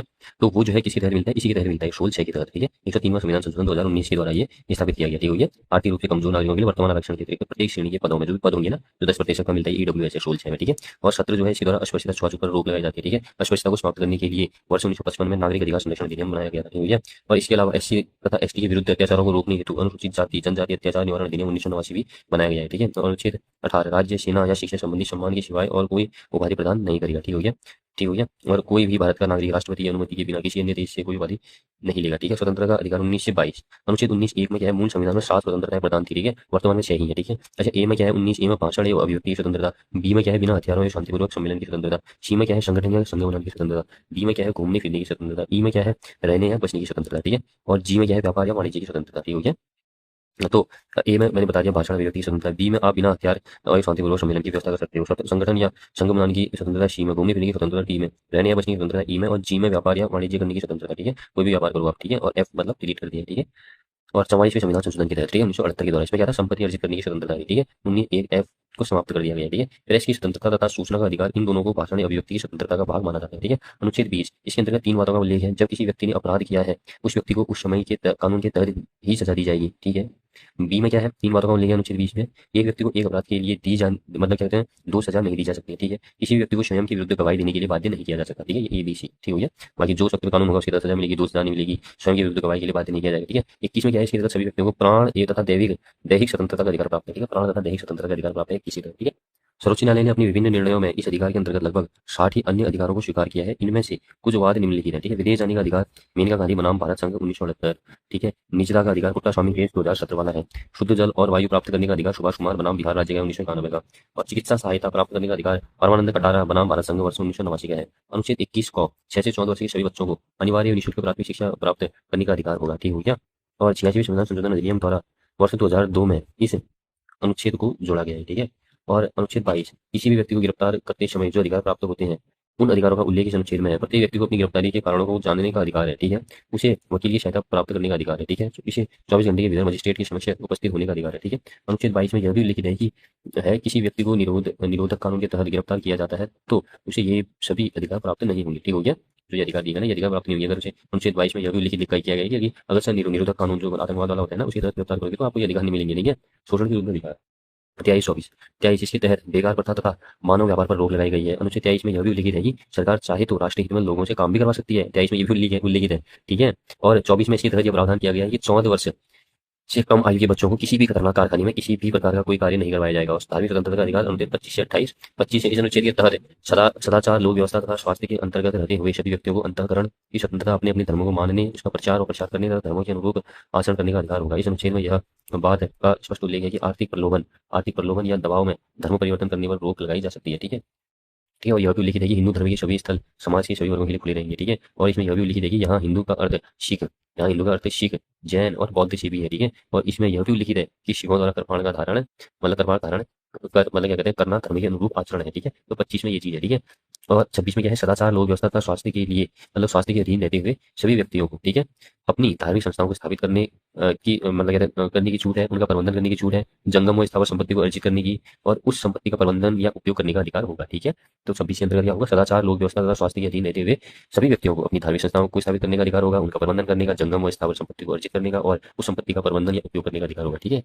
27 में क्या है, राज्य किसी व्यक्ति को एक धर्म को बढ़ावा देने के लिए कर देने हेतु बाध्य नहीं कर सकता है। ठीक है। 28 में क्या है, किसी भी शिक्षण संस्थान में कोई धार्मिक शिक्षा नहीं दी जा सकेगी, लेकिन धार्मिक शिक्षा के उद्देश्य से स्थापित शिक्षण संस्थानों में धर्म से संबंधित शिक्षा दी जाएगी। ठीक है, दी जा सकेगी। अनुच्छेद 28 के तहत किसी भी विद्यार्थी को बिना उसकी अनुमति के धार्मिक प्रार्थना में शामिल होने के लिए बाध्य नहीं किया जा सकता। ठीक है। शिक्षा एवं संस्कृति का अधिकार, अनुच्छेद 29 व 30। अनुच्छेद 29 सभी अल्पसंख्यकों को अपनी भाषा, लिपि तथा संस्कृति को बनाए रखने का अधिकार होगा। अनुच्छेद 30 में सभी अल्पसंख्यकों को अपनी शिक्षण संस्थानों की स्थापना करने तथा उनका प्रबंधन करने का अधिकार होगा। ठीक है। मदरसों में दी जाने वाली इस्लामिक शिक्षा का आधार अनुच्छेद 30 ही है। ठीक है। और अनुच्छेद 31 संपत्ति का अधिकार, जो समाज में संविधान संशोधन द्वारा वर्ष 1978 में मूल अधिकारों के रूप में समाप्त कर दिया गया है। ठीक है। संवैधानिक उपचारों का अधिकार, अनुच्छेद 32। इसका अभिप्राय यह है कि नागरिक अधिकारों को लागू कराने के लिए न्यायपालिका की शरण ली जा सकती है। ठीक है। डॉक्टर अम्बेडकर, इन्होंने अनुच्छेद 32 को संविधान का हृदय और आत्मा कहा है। ठीक है। अनुच्छेद 32, यदि हमारे मौलिक अधिकारों का उल्लंघन होता है तो सर्वोच्च न्यायालय इन अधिकारों की रक्षा के लिए निम्नलिखित 5 याचिकाएं जारी कर सकती है। बंदी प्रत्यक्षीकरण मतलब इसका अर्थ, इसका शाब्दिक अर्थ है सशरीर उपस्थित करना है। ठीक है। सशरीर मतलब बिल्कुल जिंदा। और किसी भी व्यक्ति को अवैध रूप से बंदी बनाने पर उसे छुड़वाने हेतु यह याचिका जारी की जाती है। ठीक है। परमादेश, इस आदेश द्वारा न्यायालय उस पदाधिकारी को अपने कर्तव्य निर्वहन के लिए आदेश जारी कर सकता है जो पदाधिकारी अपने कर्तव्य का समुचित पालन नहीं कर रहे हैं। ठीक है। अधिकार परीक्षा, किसी भी व्यक्ति द्वारा अवैध रूप से किसी पद को ग्रहण कर लेने पर उसे हटाने हेतु यह याचिका जारी की जाती है। ठीक है। प्रतिषेध, यह आलेख सर्वोच्च न्यायालय तथा उच्च न्यायालय द्वारा अपनी अधीनस्थ न्यायालयों को जारी करते हुए निर्देश दिया जाता है कि इस मामले में कार्रवाई नहीं करें क्योंकि यह उसके क्षेत्राधिकार से बाहर है। उत्प्रेक्षण, इसका उपयोग किसी भी विवाद को निम्न न्यायालय से उच्च न्यायालय में भेजने के लिए जारी किया जाता है जिससे कि वह अपनी शक्ति से अधिक अधिकारों का प्रयोग न करे। ठीक है। अनुच्छेद 226 के तहत उच्च न्यायालय इन 5 रीटों के अलावा एक और रीट जारी कर सकता है जिन्हें अंतरहीन राहत या ई जनसंघ कहा जाता है। ठीक है। अंतरहीन राहत, ई जनसंघ कहा जाता है। ठीक है। अच्छा, मूल अधिकारों की से संबंधित कुछ विवाद है, जैसे गोलकनाथ बनाम पंजाब राज्य 1967, इस वाद के अनुसार मूल अधिकारों में संशोधन नहीं किया जा सकता। ठीक है। 24वें संविधान संशोधन 1971, इस वाद के अनुसार मूल अधिकारों में संशोधन किया जा सकता है। ठीक है। मिनर्वा मिल्स बनाम भारत संघ 1980, इस वाद के अनुसार न्यायालय द्वारा किसी भी संशोधन का पुनर्विलोकन किया जा सकता है। इसमें मौलिक अधिकारों और नीति निर्देशक तत्वों को एक सिक्के के दो पहलू बताया। ठीक है। Minerva mills. ठीक है। अब नीति निर्देशक तत्व देखो, भाग 4 से 36 से 51 में किया गया है। भाग 4 को सामाजिक आर्थिक लोकतंत्र का प्रतीक कहा जाता है, इसे लोक कल्याणकारी राज्य का प्रतीक भी कहा जाता है। भाग 4 को प्रशासकों के लिए आचार संहिता भी कहा जाता है। चंपागम तोराई बनाम मद्रास राज्य 1950 के मामले में सर्वोच्च न्यायालय ने नीति निर्देशक तत्वों की तुलना में मूल अधिकारों को प्राथमिकता दी थी। ठीक है। मिनर्वा मिल्स बनाम भारत संघ 1980 के मामले में सर्वोच्च न्यायालय ने मूल अधिकारों व नीति निर्देशक तत्वों को एक दूसरे का पूरक बतलाया। और अनुच्छेद 36, इसमें राज्य शब्द को परिभाषित किया गया है। अनुच्छेद 37, इसके अंतर्गत कहा गया है कि नीति निर्देशक तत्व वाद योग्य नहीं है, लेकिन राज्य नीतियां बनाते समय इन तत्वों को ध्यान में रखेगा। ठीक है। 37 में कहा गया है। ठीक है। 38 में कहा गया कि राज्य सरकार की व्यवस्था की स्थापना करेगा जिससे सामाजिक, आर्थिक, राजनीतिक न्याय की प्राप्ति हो सके तथा लोक कल्याण की स्थापना हो सके। अनुच्छेद 38 में यह भी उल्लिखित है कि राज्य आय, श्रृंखला तथा अवसरों की असमानता को समाप्त करेगा। 39 में कहा है कि इसमें निम्नलिखित बातों का उल्लेख है। 39 बहुत ज्यादा इंपोर्टेंट है। 39 ए में कहा है सभी स्त्रियों व पुरुषों को आजीविका प्राप्त करने का समान अवसर होगा। बी में कहा है राज्य प्राकृतिक संसाधनों का आवंटन इस प्रकार से करेगा कि जिससे अधिकतम लोगों का अधिकतम हित है। ठीक है। सी में कहा है कि राज्य आर्थिक संसाधनों के केंद्रीकरण पर रोक लगाएगा। सभी स्त्रियों एवं पुरुषों को समान कार्य के लिए समान वेतन प्राप्त होगा। राज्य सभी स्त्रियों पुरुषों के स्थान को ध्यान में रखेगा और उन्हें ऐसे काम नहीं करने देगा जो उनकी आयु के विरुद्ध हो। और राज्य बच्चों को स्वस्थ एवं गरिमायुक्त वातावरण उपलब्ध कराएगा। अनुच्छेद 39 ए, राज्य सभी व्यक्तियों को निःशुल्क न्याय व विधिक सहायता उपलब्ध कराएगा। 42वें संविधान द्वारा वर्ष 1976 से जोड़ा गया है। ठीक है। 42वें संविधान संशोधन 1976 द्वारा जोड़ा गया 39 ए को। ठीक है। मतलब सभी व्यक्तियों को निःशुल्क न्याय व विधिक सहायता उपलब्ध करवाएगा। ठीक है। 1987 में राष्ट्रीय विधिक सेवा प्राधिकरण अधिनियम बनाया गया। 9 नवंबर को विधिक सेवा दिवस मनाया जाता है। और अनुच्छेद 40, राज्य ग्राम पंचायतों का गठन करेगा। ठीक है। अनुच्छेद 40 गांधी जी के ग्राम स्वराज्य की अवधारणा से संबंधित है। 41, राज्य आर्थिक क्षमताओं तथा विकास की सीमाओं के भीतर रहते हुए सभी लोगों को शिक्षा, काम तथा लोक सहायता उपलब्ध करवाएगा। बेगारी, बीमारों, बुजुर्गों तथा निःशक्तों को लोक सहायता उपलब्ध करवाएगा। ठीक हो गया। 41 के तहत 42 में राज्य सभी व्यक्तियों को कार्य की मानवोचित व न्याय संगत दशाएं उपलब्ध करवाएगा तथा प्रसूति सहायता उपलब्ध करवाएगा। 43, इस अनुच्छेद के अंतर्गत राज्य सभी व्यक्तियों को निर्वाह योग्य वेतन उपलब्ध करवाएगा। न्यूनतम वेतन अधिनियम 1948 के तहत। 43, इसे 42वें संविधान संशोधन 1976 में जोड़ा गया। इसके अंतर्गत राज्य उद्योगों के प्रबंधन में भागीदारिता को सुनिश्चित किया गया है। ठीक है। भारत में ट्रेड यूनियन का आधार अनुच्छेद 43 ए है। ठीक है। याद रख लेना। और 43 बी राज्य सहकारी संस्थाओं की स्थापना को बढ़ावा देगा। 43 बी 44 राज्य सभी लोगों के लिए समान नागरिकता संहिता की स्थापना करेगा, यूसीसी। ठीक है, और इसका अर्थ यह है कि सभी नागरिकों के लिए विवाह, तलाक, गोद तथा उत्तराधिकारी के नियम एक जैसे होंगे। 45 के अंतर्गत राज्य 6 वर्ष से कम आयु के सभी बच्चों के लिए पूर्व प्रारंभिक शिक्षा तथा उनकी बाल्यावस्था की देखभाल की व्यवस्था करेगा। अनुच्छेद 46 राज्य SC/ST राज्य के दुर्बल वर्गों के लिए शिक्षा और अर्थ संबंधित व्यवस्था करेगा। 46 राज्य सभी व्यक्तियों के लिए पोषण युक्त भोजन की व्यवस्था करेगा तथा ऐसी दवाओं पर रोक लगाएगा जो व्यक्ति के जीवन के लिए खतरनाक है। राज्य मादक पदार्थों के सेवन पर भी रोक लगाएगा। ठीक है, अनुच्छेद 48 राज्य कृषि और पशुपालन का आधुनिक एवं वैज्ञानिक ढंग से संचालन करेगा एवं गाय, बछड़ों तथा अन्य दूध देने वाले व बाहर ढोने वाले पशुओं की नस्ल सुधारने और उनके वध को रोकने का प्रयत्न करेगा। ठीक है, अनुच्छेद 48A राज्य पर्यावरण का संरक्षण करेगा तथा वन एवं वन्य जीवों की रक्षा करेगा। वन एवं वन्य जीव संरक्षण अधिनियम 1972 के तहत इसे 45वें संविधान संशोधन द्वारा वर्ष 1976 में जोड़ा गया है। ठीक है, अनुच्छेद 49 राष्ट्रीय स्मारकों तथा राष्ट्रीय महत्व के स्थानों को संरक्षण प्रदान करेगा। ठीक है, और अनुच्छेद 50 राज्य कार्यपालिका एवं न्यायपालिका को अलग करेगा। ठीक है, अनुच्छेद 51 इस अनुच्छेद में निम्नलिखित बातें सम्मिलित की गई है। भारत अंतर्राष्ट्रीय शांति एवं सुरक्षा को बढ़ावा देगा। सभी राष्ट्रों के मध्य न्याय संगत और सम्मानजनक व्यवहार को बढ़ावा देगा। सभी राष्ट्र अंतर्राष्ट्रीय संधियों और समझौतों की पालना करे, इस बात को बढ़ावा देगा। अंतर्राष्ट्रीय विवादों का समाधान मध्यस्थता से हो, इस बात को बढ़ावा देगा। ठीक है, अगला है और अनुच्छेद 51 भारत की विदेश नीति का संवैधानिक आधार है। ठीक है, संवैधानिक आधार है। ठीक है, और क्या कहते हैं प्रोफेसर TT शाह नीति निरीक्षक तत्व एक ऐसा चेक है जिसका भुगतान बैंक की इच्छा पर निर्भर है। सर आइवर जेनिंग्स से इन्होंने नीति निरीक्षक तत्व को पूर्ण आत्मा की महत्वाकांक्षा की संज्ञा दी है। ग्रैनविल ऑस्टिन इनके अनुसार नीति निरीक्षक तत्व सामाजिक क्रांति के प्रतीक कहे जाते हैं। केसी वियर इनके अनुसार नीति निरीक्षक तत्व व्यवस्थापिका एवं न्यायपालिका के बीच टकराव के कारण बनेंगे जिससे संविधान कमजोर होगा। ठीक है, ये कह रहा है किसने? केसी वियर ने बोल रखा है। ठीक है, केसी वियर ने क्या बोल रखा है?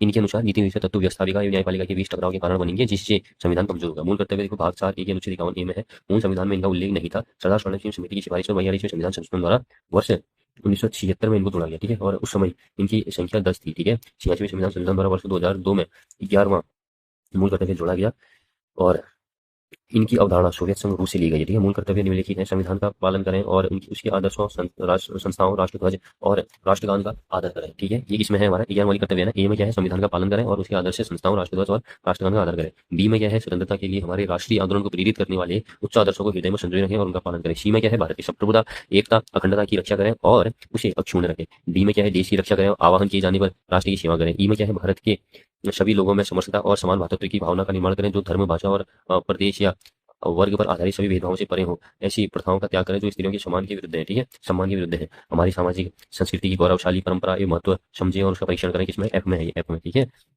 और जी में क्या है? प्राकृतिक पर्यावरण की जिसके अंतर्गत वन, झील, नदी और वन्य जीव है, रक्षा करें और उसका संवर्धन करें तथा प्राणी मात्र के प्रति दया भाव रखें। ठीक है, ऐसे क्या है? हमारा वैज्ञानिक दृष्टिकोण, मानववाद, ठीक है, और ज्ञानार्जन तथा सुधारों की भावना का विकास करें। आई क्या है? सार्वजनिक संपत्ति को सुरक्षित रखें तथा हिंसा से दूर रहे। जे क्या है? व्यक्तिगत सामूहिक गतिविधियों के सभी क्षेत्रों में उत्कर्ष की ओर बढ़ने का सतत प्रयास करें जिससे राष्ट्र निरंतर बढ़ते हुए पर्यटन और उपलब्धि की ऊंचाइयों को छू सके। ठीक है, ऐसे पूछता है आजकल। ठीक है, यार मूल कर्तव्य में ए में क्या है?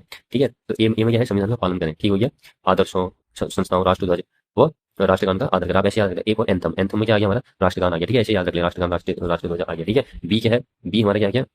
बी मतलब क्या हो गया? ठीक है, ऐसे याद रख सकते हैं। ए मैंने बता दिया ना, एंथम हो गया हमारा। ठीक है, बी मतलब ब्रेव। ब्रेव में क्या आ गए हमारे? मतलब क्या कहते हैं? हमारे स्वतंत्रता संग्राम की जो आदर्श है ना, वो आ गई। देखो, आदर्श स्वतंत्रता संग्राम। ठीक है, क्या बोल रहा है? राष्ट्रीय आंदोलन को प्रेरित करने वाले आदर्शों को हृदय में सोचें। ठीक है, तो ब्रेव, बी मतलब ब्रेव है, वैसे याद रखते हैं। सी मतलब क्या? कंट्री, आप याद रख सकते हैं। सी मतलब कंट्री, मतलब देश की एकता, अखंडता, देश की संप्रभुता। ठीक है, देश की बात है कंट्री। डी मतलब आप डिफेंस है, देखो ये रक्षा करने की बात कर रहे हैं ना, रक्षा मतलब देश की रक्षा, राष्ट्रीय सेवा। ठीक है, अब ई मतलब क्या? इक्वलिटी। ठीक है, इक्वलिटी मतलब क्या होता है? ई मतलब क्या हो गया? जैसे भाईचारा हो गया। ठीक है, भाईचारा और महिलाओं का सम्मान, ये चीजें ई में आ गई। ठीक है, एफ मतलब क्या हो गया हमारा? फॉरेस्ट। देखो इसमें पर्यावरण। ठीक है, मतलब एफ मतलब क्या आ गया हमारा?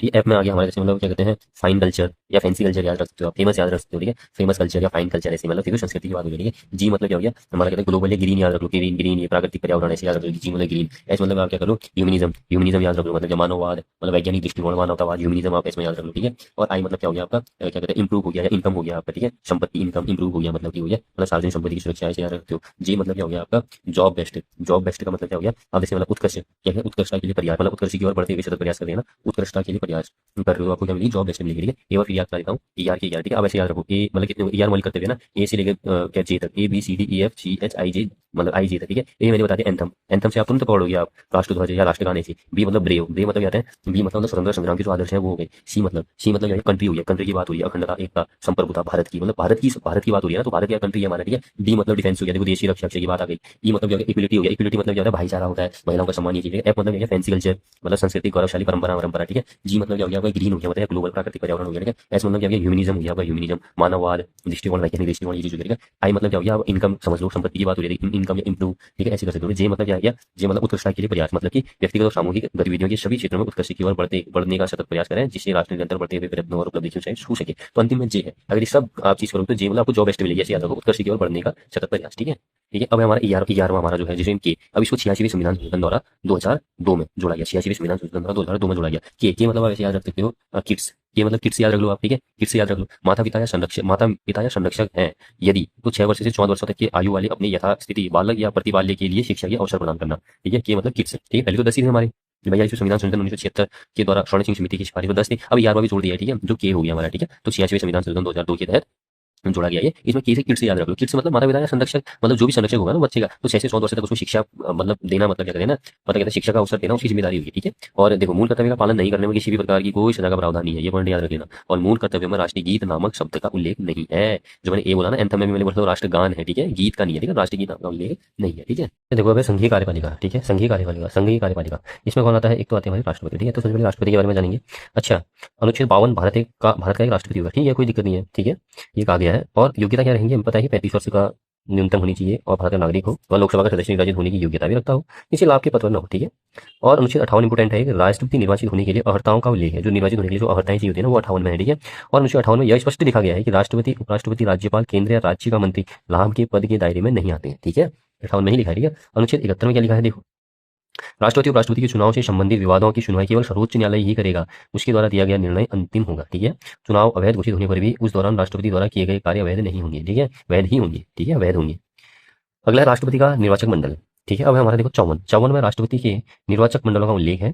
यह निम्नलिखित है, संसद के सभी निर्वाचित सदस्य इसमें होते हैं, राज्य की विधानसभाओं के सभी निर्वाचित सदस्य इसमें होते हैं, राष्ट्रीय राजधानी क्षेत्र दिल्ली तथा संघ शासित क्षेत्र पुडुचेरी विधानसभा के निर्वाचित सदस्य होते हैं। और 70वें संविधान संशोधन द्वारा वर्ष 1992 में इस प्रावधान को जोड़ा गया, ठीक है। मतलब कि ये जो दिल्ली पुडुचेरी की भी होंगी ना, ये 70वें संविधान संशोधन द्वारा 1992 में जोड़ा गया, ये ठीक है। और निर्वाचन की विधि क्या होती है कि अप्रत्यक्ष रूप से निर्वाचित होता है। और अनुच्छेद 55, इस अनुच्छेद में राष्ट्रपति के निर्वाचन की विधियों का उल्लेख है, ठीक है, क्या विधि होगी करिए, ठीक है। विधि क्या होगी, एकल संक्रमणीय अनुपातिक गुप्त मतदान प्रणाली से, ठीक हो गया। और उम्मीदवारों के लिए कितने प्रस्ताव होते हैं, उम्मीदवार हेतु 50 प्रस्ताव होते हैं, 50 अनुमोदक होते हैं, ठीक है, लगभग 100 दोनों मिला, ठीक है। अच्छा, जमानत राशि 15,000 रुपये, ठीक है, जो कि कुल वैध मतों का 1/6 प्राप्त नहीं होने पर जब्त की जाती है, ठीक हो गया। इसका मतलब यह है कि मतदाता वरीयता क्रमों में मत देता है, सही बात है, एक तो मतदाता वरीयता क्रमों में मत देता है, विजयी होने वाले उम्मीदवार को निश्चित अनुपात में मत प्राप्त करने होते हैं, ये तो ठीक है। और अगर जमानत राशि की बात करें तो 5,000 रुपये कुल वैध मतों का 1/6 प्राप्त नहीं होने पर जब्त हो जाती है, ठीक है। अब देखो, जनसंख्या का आधार वर्ष 1971 की जनसंख्या है, ठीक हो गया। यहाँ पे जो क्या कहते हैं, जो मतलब क्या कहते हैं, जो ये जो कोटा बनाया गया है, ये तो छोड़ो आप, सिर्फ ये रखो जनसंख्या का आधार वर्ष 1971 की जनसंख्या है, ठीक है। राष्ट्रपति चुनाव में 84वें संविधान संशोधन अधिनियम वर्ष 2001 में यह प्रावधान किया गया है कि वर्ष 2026 तक जनसंख्या के आधार वर्ष यही रहेगा, 2026 तक। 84वें संविधान संशोधन 2001 में यह कहा गया था, ठीक हो गया। अच्छा, शपथ की बात करें तो अनुच्छेद 60, इसमें राष्ट्रपति की शपथ का उल्लेख है, ठीक हो गया। राष्ट्रपति हमेशा संविधान की रक्षा तथा लोगों के कल्याण की शपथ लेता है, ठीक हो गया। और उन्हें यह स्पष्ट उल्लिखित है, इसमें यह स्पष्ट उल्लिखित है कि सर्वोच्च न्यायालय के मुख्य न्यायाधीश अथवा उनकी अनुपस्थिति में कोई भी अन्य वरिष्ठतम न्यायाधीश उन्हें शपथ दिलाएंगे, ठीक है। ये मासिक वेतन में बताया 5 लाख रुपया हो गया, ठीक है। कार्यकाल 56, इसके तहत राष्ट्रपति का कार्यकाल 5 वर्ष बताया गया है, ठीक है। राष्ट्रपति अपना इस्तीफा उपराष्ट्रपति को देता है, जिसकी सूचना उपराष्ट्रपति के द्वारा सबसे पहले लोकसभा के अध्यक्ष को दी जाती है, ठीक है। और विशेषाधिकार 361, इसके तहत पद पर रहते हुए राष्ट्रपति के विरुद्ध कोई भी न्यायालय गिरफ्तारी का आदेश नहीं निकाल सकता, 361 के तहत, ठीक है। फौजदारी मुकदमा नहीं चलाया जा सकता है राष्ट्रपति पर, कैसा मुकदमा, फौजदारी मुकदमा। दीवानी मामलों में 2 माह की पूर्व सूचना पर कार्रवाई की जा सकती है, ठीक है। और अनुच्छेद 57, इसके तहत कोई भी व्यक्ति कितनी भी बार राष्ट्रपति बन सकता है, 57 में। महाभियोग में बताया 61 हो गया, ठीक हो गया। इसमें राष्ट्रपति को उसके कार्यकाल से पूर्व हटाए जाने वाले महाभियोग की प्रक्रिया का उल्लेख है, केवल संविधान के उल्लंघन के आरोपों में ही यह प्रस्ताव लाया जा सकता है, ठीक है। महाभियोग प्रस्ताव संसद के किसी भी सदन में लाया जा सकता है, ठीक है।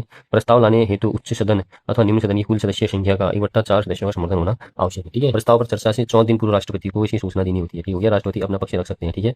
और यदि कोई सदन अपनी कुल सदस्य संख्या का 2/3 बहुमत से प्रस्ताव पारित कर दे तो दूसरा सदन भी इसी प्रक्रिया से प्रस्ताव को स्वीकार कर ले तो राष्ट्रपति को अपना पद छोड़ देना होगा। महाभियोग प्रक्रिया अर्धन्यायिक प्रक्रिया है, ठीक है। महाभियोग प्रक्रिया में संसद के मनोनीत सदस्य भी भाग लेते हैं, याद रखना। इस प्रक्रिया में राज्य विधानमंडल के विधानसभा सदस्यों की कोई भूमिका नहीं रहती है, याद रखना। तो महाभियोग की प्रक्रिया हो गया तो राज्य विधानमंडल के विधानसभा सदस्यों की कोई भूमिका नहीं रहती है, ठीक है। ठीक है। राष्ट्रपति का पद रिक्त होने हो जाने पर 6 माह के में चुनाव कराना संवैधानिक बाध्यता है, किसी भी तरीके से 6 माह में। बाकी चुनाव हमेशा 5 वर्ष के लिए कराया जाता है राष्ट्रपति, ठीक है। शक्तियां 2 भागों में बांटा जा सकता है शक्तियों को, तो सामान्यकालीन शक्तियां, आपातकालीन शक्तियां। सामान्यकालीन शक्तियों में कार्यपालिका की शक्तियां, विधायी शक्तियां, वित्तीय शक्तियां, न्यायिक शक्तियां। आपातकालीन में राष्ट्रीय आपातकाल अनुच्छेद 352, राष्ट्र संवैधानिक तंत्र की विफलता 356, वित्तीय आपातकाल 360, ठीक है। कार्यपालिका की शक्तियां अनुच्छेद 17 में यह उल्लेखित रहेगी, भारत सरकार की समस्त कार्यपालिका कार्रवाई राष्ट्रपति के नाम से ही मतलब क्या कहते हैं, नाम से ही हुई मानी जाएगी, जो भी होगा, ठीक है। अनुच्छेद 77 में कहा गया कि भारत सरकार की समस्त कार्यपालिका कार्रवाई राष्ट्रपति के नाम से ही मानी जाएंगी, ठीक है। राष्ट्रपति लोकसभा में बहुमत दल के नेता को प्रधानमंत्री नियुक्त करता है, ठीक हो गया। और राष्ट्रपति अन्य मंत्रियों की नियुक्ति करता है, उन्हें शपथ दिलाता है, किसकी सिफारिश पर? प्रधानमंत्री की सिफारिश, ठीक है। राष्ट्रपति कार्य आवंटन के नियम भी बनाता है, ठीक है। नियम बनाता है कार्य आवंटन के राष्ट्रपति। और 78 में यह उल्लेखित है कि राष्ट्रपति प्रधानमंत्री से देश के प्रशासन या विधि निर्माण के संदर्भ में जानकारी प्राप्त कर सकता है। 53 में यह उल्लेखित है कि केंद्र की कार्यपालिका संबंधित शक्तियां राष्ट्रपति के पास होंगी, जिसका उपयोग वह अपने अधीनस्थ अधिकारियों के संयोग से करेगा, ठीक हो गया। बहुत इंपॉर्टेंट है। 53 देखो, यह उल्लेख करता है कि केंद्र की कार्यपालिका संबंधित शक्तियां, जो भी केंद्र की कार्यपालिका संबंधित शक्तियां होंगी ना, राष्ट्रपति के पास ही होंगी, ठीक है, जिसका उपयोग वह अपने अधीनस्थ अधिकारियों के संयोग से करेगा। राष्ट्रपति महान्यायवादी, विदेशों में राजदूत एवं राज्यों के राज्यपाल, सर्वोच्च न्यायालय, उच्च न्यायालय के मुख्य न्यायाधीश, अन्य न्यायाधीश, संघ लोक सेवा आयोग, निर्वाचन आयोग, वित्त आयोग के अध्यक्ष, सदस्य, नियंत्रक एवं मालिका परीक्षक की नियुक्ति करता है, ठीक हो गया। और तो ये तो क्या थी? कार्यपालिका शक्तियां थी, ठीक हो गया। समकालीन शक्तियों की मैंने बात करी, ठीक हो गया। मैंने बताया ना यहाँ पर भी राष्ट्रपति की शक्तियां 2 भागों में बांटा था मैंने, समकालीन शक्तियां और आपातकालीन शक्तियां। उसमें से जो समकालीन शक्तियों में जो कार्यपालिका शक्तियां थी, क्या कहते हैं, उसी वही मैंने भी आपको बताई, ठीक है। मतलब समकालीन शक्तियों के अंदर ही कार्यपालिका शक्तियां, उसके बारे में मैंने आपको बताया, ठीक है। अब है व्यवस्थापिका संबंधित शक्तियां। इसमें क्या है? संसद के सत्र आहूत करने, सत्रावसान करने तथा लोकसभा भंग करने का अधिकार राष्ट्रपति के पास है, ठीक हो गया। और प्रत्येक साधारण निर्वाचन के पश्चात प्रथम सत्र के प्रारंभ में संसद में अभिभाषण की शक्ति भी इनके ही पास है, ठीक है। संसद द्वारा विधेयक राष्ट्रपति के अनुमोदन के पश्चात ही कानून बनता है, ठीक है, उससे पहले नहीं बनता। और संयुक्त बैठक राष्ट्रपति अनुच्छेद 108 के तहत आहूत करता है, और 123 के तहत राष्ट्रपति अध्यादेश जारी करता है, 123 के तहत, ठीक है।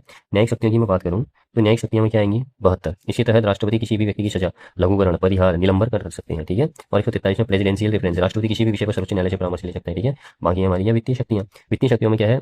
109 धन विधेयक राष्ट्रपति की स्वीकृति के पश्चात ही लोकसभा में रखा जाता है, तो जब लोकसभा के तहत स्वीकृति करता है राष्ट्रपति, ठीक है, तभी रख सकते हैं लोकसभा में। 112 इसके अंतर्गत राष्ट्रपति संसद के समक्ष वार्षिक आय व्यय बजट प्रस्तुत करवाता है, ठीक है। अनुच्छेद 117 वित्त से संबंधित कोई विधेयक राष्ट्रपति की पूर्व स्वीकृति के बिना संसद में प्रस्तुत नहीं किया जा सकता। कितना इंपॉर्टेंट है देखो, वित्त से संबंधित कोई विधेयक राष्ट्रपति की पूर्व स्वीकृति के बिना संसद में प्रस्तुत नहीं किया जा सकता।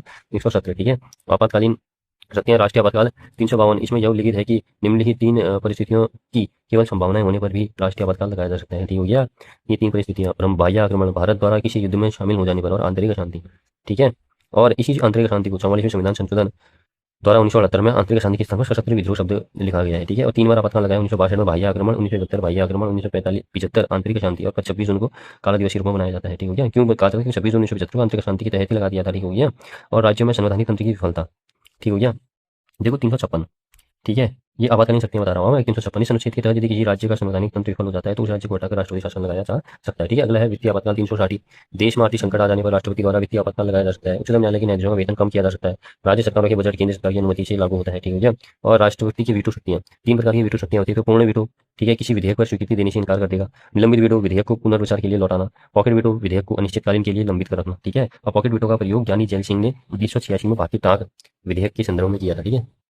देखो राष्ट्रपति कौन है? प्रथम पता है राजेंद्र प्रसाद, मुस्लिम डॉक्टर राकीब हुसैन, कार्यवाहक वीवी गिरी, महिला प्रतिभा देवी पाटिल, आदिवासी पहली द्रौपदी मुर्मू, ठीक है। और स्वतंत्रता के बाद जन्म लेने वाली भी द्रौपदी मुर्मू, 20 जून 1958। एकमात्र न्यायाधीश जो कार्यवाहक राष्ट्रपति थे एम हिदायतुल्लाह, ठीक है, न्याय थी। और उपराष्ट्रपति कार्यवाहक राष्ट्रपति का राष्ट्रपति रहने वाले एकमात्र व्यक्ति वीवी गिरी।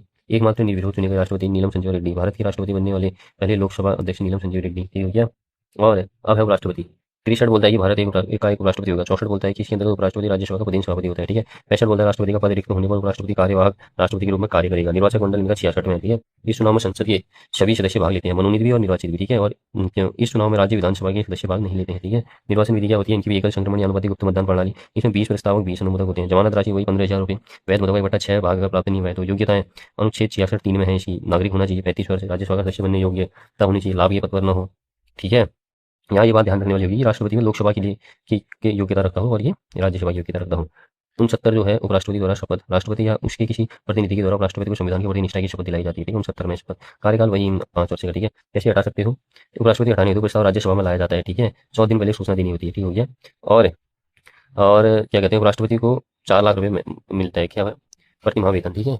मंत्रिपरिषद 74 अनुच्छेद 74 राष्ट्रपति को सलाह व सहायता देने के लिए मंत्रिपरिषद की प्रमुख या मुखिया प्रधानमंत्री होगा, ठीक है। 75 में कहा गया है कि राष्ट्रपति लोकसभा में बहुमत दल के नेता को प्रधानमंत्री नियुक्त करेगा। मंत्री राष्ट्रपति के पश्चात पद पर रहेंगे। मंत्रिपरिषद सामूहिक रूप से लोकसभा के प्रतिनिधित्व होंगे। मंत्रिपरिषद में अधिकतम सदस्य संख्या लोकसभा की कुल सदस्य संख्या का 15% हो सकती है और 91 संविधान संशोधन अधिनियम 2003 के तहत बताया गया है, ठीक है। भारत के प्रधानमंत्री देखो, ठीक हो गया, क्या कहते हैं, सबसे लंबा हमें पता है कि नेहरू जी का था, लेकिन अब निर्वाचित का हमारा कितना हो गया है, मोदी जी का हो गया निर्वाचित में, ठीक है। पंचशील समझौता 1954 के समय पे ये थी, ठीक है। ताशकंद समझौता 1966 में हुआ, ठीक है। लाल बहादुर शास्त्री के समय, इंदिरा गांधी के समय बांग्लादेश मुक्ति युद्ध हुआ, ठीक है। 42 संविधान संशोधन 1976 हुआ, इंदिरा गांधी सिक्किम 22 राज्य बना 1975 में। मोरारजी देसाई के समय पे 44 संविधान संशोधन 1978 हुआ, 300 संपत्ति का अधिकार अधिकार क्या कहते हैं रखा गया, मतलब 44 संविधान संशोधन 1978 में, ठीक है। 300 में रखा गया संपत्ति का अधिकार, ठीक है। और प्रधानमंत्री पद से त्यागपत्र देने वाले पहले प्रधानमंत्री बने, सबसे बुजुर्ग भी यही थे, ठीक है। राजीव गांधी 52वां संविधान संशोधन 1985 के समय पे हुआ था, दल बदल वाला। ईश्वर संविधान संशोधन 1989 के समय पे हुआ था, जो कि मतलब कि दिल्ली से संबंधित है। और मंडल आयोग सिफारिश लागू की गई थी विश्वनाथ प्रताप सिंह के समय पे ही, ठीक है। अविश्वास प्रस्ताव से हटाए जाने वाले पहले प्रधानमंत्री थे ये, ठीक है। पीवी नरसिम्हा राव 73वां संविधान संशोधन 1992, 74वां संविधान संशोधन 1992 पीवी नरसिम्हा राव के समय पे। एलपीजी उदारीकरण निजीकरण वैश्वीकरण इनके समय पे, ठीक है। अटल बिहारी वाजपेयी 3 बार प्रधानमंत्री बने, ठीक है। मुख्य प्रमुख रचना मेरी 51 कविताएं, ठीक है। 2015 में भारत रत्न 86वें संविधान संशोधन अधिनियम 2002, ठीक है। सबसे छोटा कार्यकाल 13 दिन भी इनका ही है, ठीक है। 6 अप्रैल 1980 को बीजेपी की स्थापना की गई। और गुजराल सिद्धांत इंदु कुमार गुजराल के समय पे आया, ठीक है। Changing India book Manmohan Singh की है, ठीक है। और मोदी जी की पुस्तक है एग्जाम वॉरियर्स और ज्योति पुंज, ठीक हो गया। और अगला जो है हमारा महान्यायवादी, देखो अटॉर्नी जनरल 76 में है ये, ठीक हो गया। राष्ट्रपति द्वारा नियुक्ति की जाती है, ठीक हो गया। भारत सरकार को विधिक मामलों में सलाह देने के कारण प्रथम विधिक अधिकारी कहलाता है, ठीक है। इसके और सॉलिसिटर जनरल 1, एडिशनल सॉलिसिटर 4 महान्यायवादी की सहायता करते हैं। सॉलिसिटर जनरल करता है 1 और एडिशनल सॉलिसिटर ये 4, ये 5 लोग होते हैं इनकी सहायता करते हैं, ठीक है। MC शीतलवाड़ भारत के प्रथम महान्यायवादी। R वेंकट रमणी भारत के वर्तमान महान्यायवादी, ठीक है। और महान्यायवादी संसद के किसी भी सत्र में भाग ले सकता है, लेकिन मतदान में भाग नहीं ले सकता है, ठीक है। महान्यायवादी को भारत के राज्य क्षेत्रीय सभी न्यायालयों में सुनवाई का भी अधिकार है। स्वतंत्रता के बाद निर्मित भारत के पहले विधि आयोग के अध्यक्ष कौन से? MC शीतलवाड़, ठीक हो गया। अब है संघीय विधायिका, ठीक हो गया। भारत में संसदीय शासन व्यवस्था है, ठीक हो गया। संसद की 2 सदन राज्यसभा लोकसभा तथा 3 अंग राज्यसभा लोकसभा और राष्ट्रपति है, ठीक है। राज्यसभा अनुच्छेद 80 हो गया, ठीक है। इसमें राज्यसभा की संरचना का उल्लेख है, ठीक हो गया। और राज्यसभा सदस्यों की अधिकतम संख्या 250 हो सकती है, और इसी राज्यों की सभा स्थायी सभा उच्च सदन भी कहा जाता है, ठीक हो गया। अगला है वर्तमान 245 सदस्य, ठीक है। 233 तो मतलब संघ की इकाइयों का प्रतिनिधित्व करते हैं सदस्य, 233 सदस्य संघ की इकाइयों का प्रतिनिधित्व करते हैं। और 12 जो है मनोनीत होते हैं, साहित्य कला विज्ञान आदि से, ठीक है। और वर्तमान में सर्वाधिक सदस्य हमें पता है कि उत्तर प्रदेश 31 है, ठीक है। इनकी आयु 30 वर्ष होती है, कार्यकाल 6 वर्ष होता है। 1/3 सदस्य प्रत्येक 2 वर्षों बाद अवकाश प्राप्त कर लेते हैं, ठीक है। राज्यसभा का प्रथम बार गठन 3 अप्रैल 1952 को, 13 मई 1952 को राज्यसभा की प्रथम बैठक, 23 अगस्त 1954 को इसका नाम राज्यसभा रखा गया, ठीक है। इसे पहले काउंसिल ऑफ स्टेट्स कहा जाता था, क्योंकि भारत का राष्ट्रपति राज्यसभा का प्रतिनिधि सभापति होता है, ठीक है। 249 राष्ट्रीय महत्व के विषय पर कानून बनाने का प्रस्ताव राज्यसभा द्वारा रखा जा सकता है, ठीक है। 312 अखिल भारतीय सेवाओं का सर्जन राज्यसभा द्वारा किया जाता है, ठीक हो गया। जो सिविल सर्विसेज होती है, पहले एक सभापति सर्वपल्ली, पहले एक सभापति HV कृष्णमूर्ति राव। और ठीक हो गया। लोकसभा मतलब क्या कहते हैं हमारे 81 में है। लोकसभा की संरचना का उल्लेख किया गया है इसमें, ठीक हो गया। और इसे लोगों की सभा, अस्थायी सभा, भावनाओं का सदन, निम्न सदन, राष्ट्र का दर्पण भी कहा जाता है, ठीक है। 552 हो सकती है इसमें अधिकतम सदस्य संख्या, ठीक है। 550 सदस्य तो निर्वाचित क्षेत्रों से व संघ क्षेत्रों से होते हैं, ठीक है। वर्तमान में 543 ही है, ठीक है। 2 सदस्य आंग्ल भारतीय सदस्य राष्ट्रपति द्वारा मनोनीत, ठीक हो गया। और 104वां संविधान संशोधन वर्ष 2020 के द्वारा यह प्रावधान भी हटा दिया गया है, ठीक हो गया। बाकी 543 निकलने है हमारे राज्यों से, ठीक है। 543 निकल सकते हैं बोला, और 2 तो ये 552 होंगे बोला, ठीक है। लेकिन ऐसी अभी स्थिति नहीं है, ठीक है। अभी मतलब क्या कहते हैं हमारा जो है ये जो आंग्ल वाले ना इनको हटा दिया गया है, ठीक है।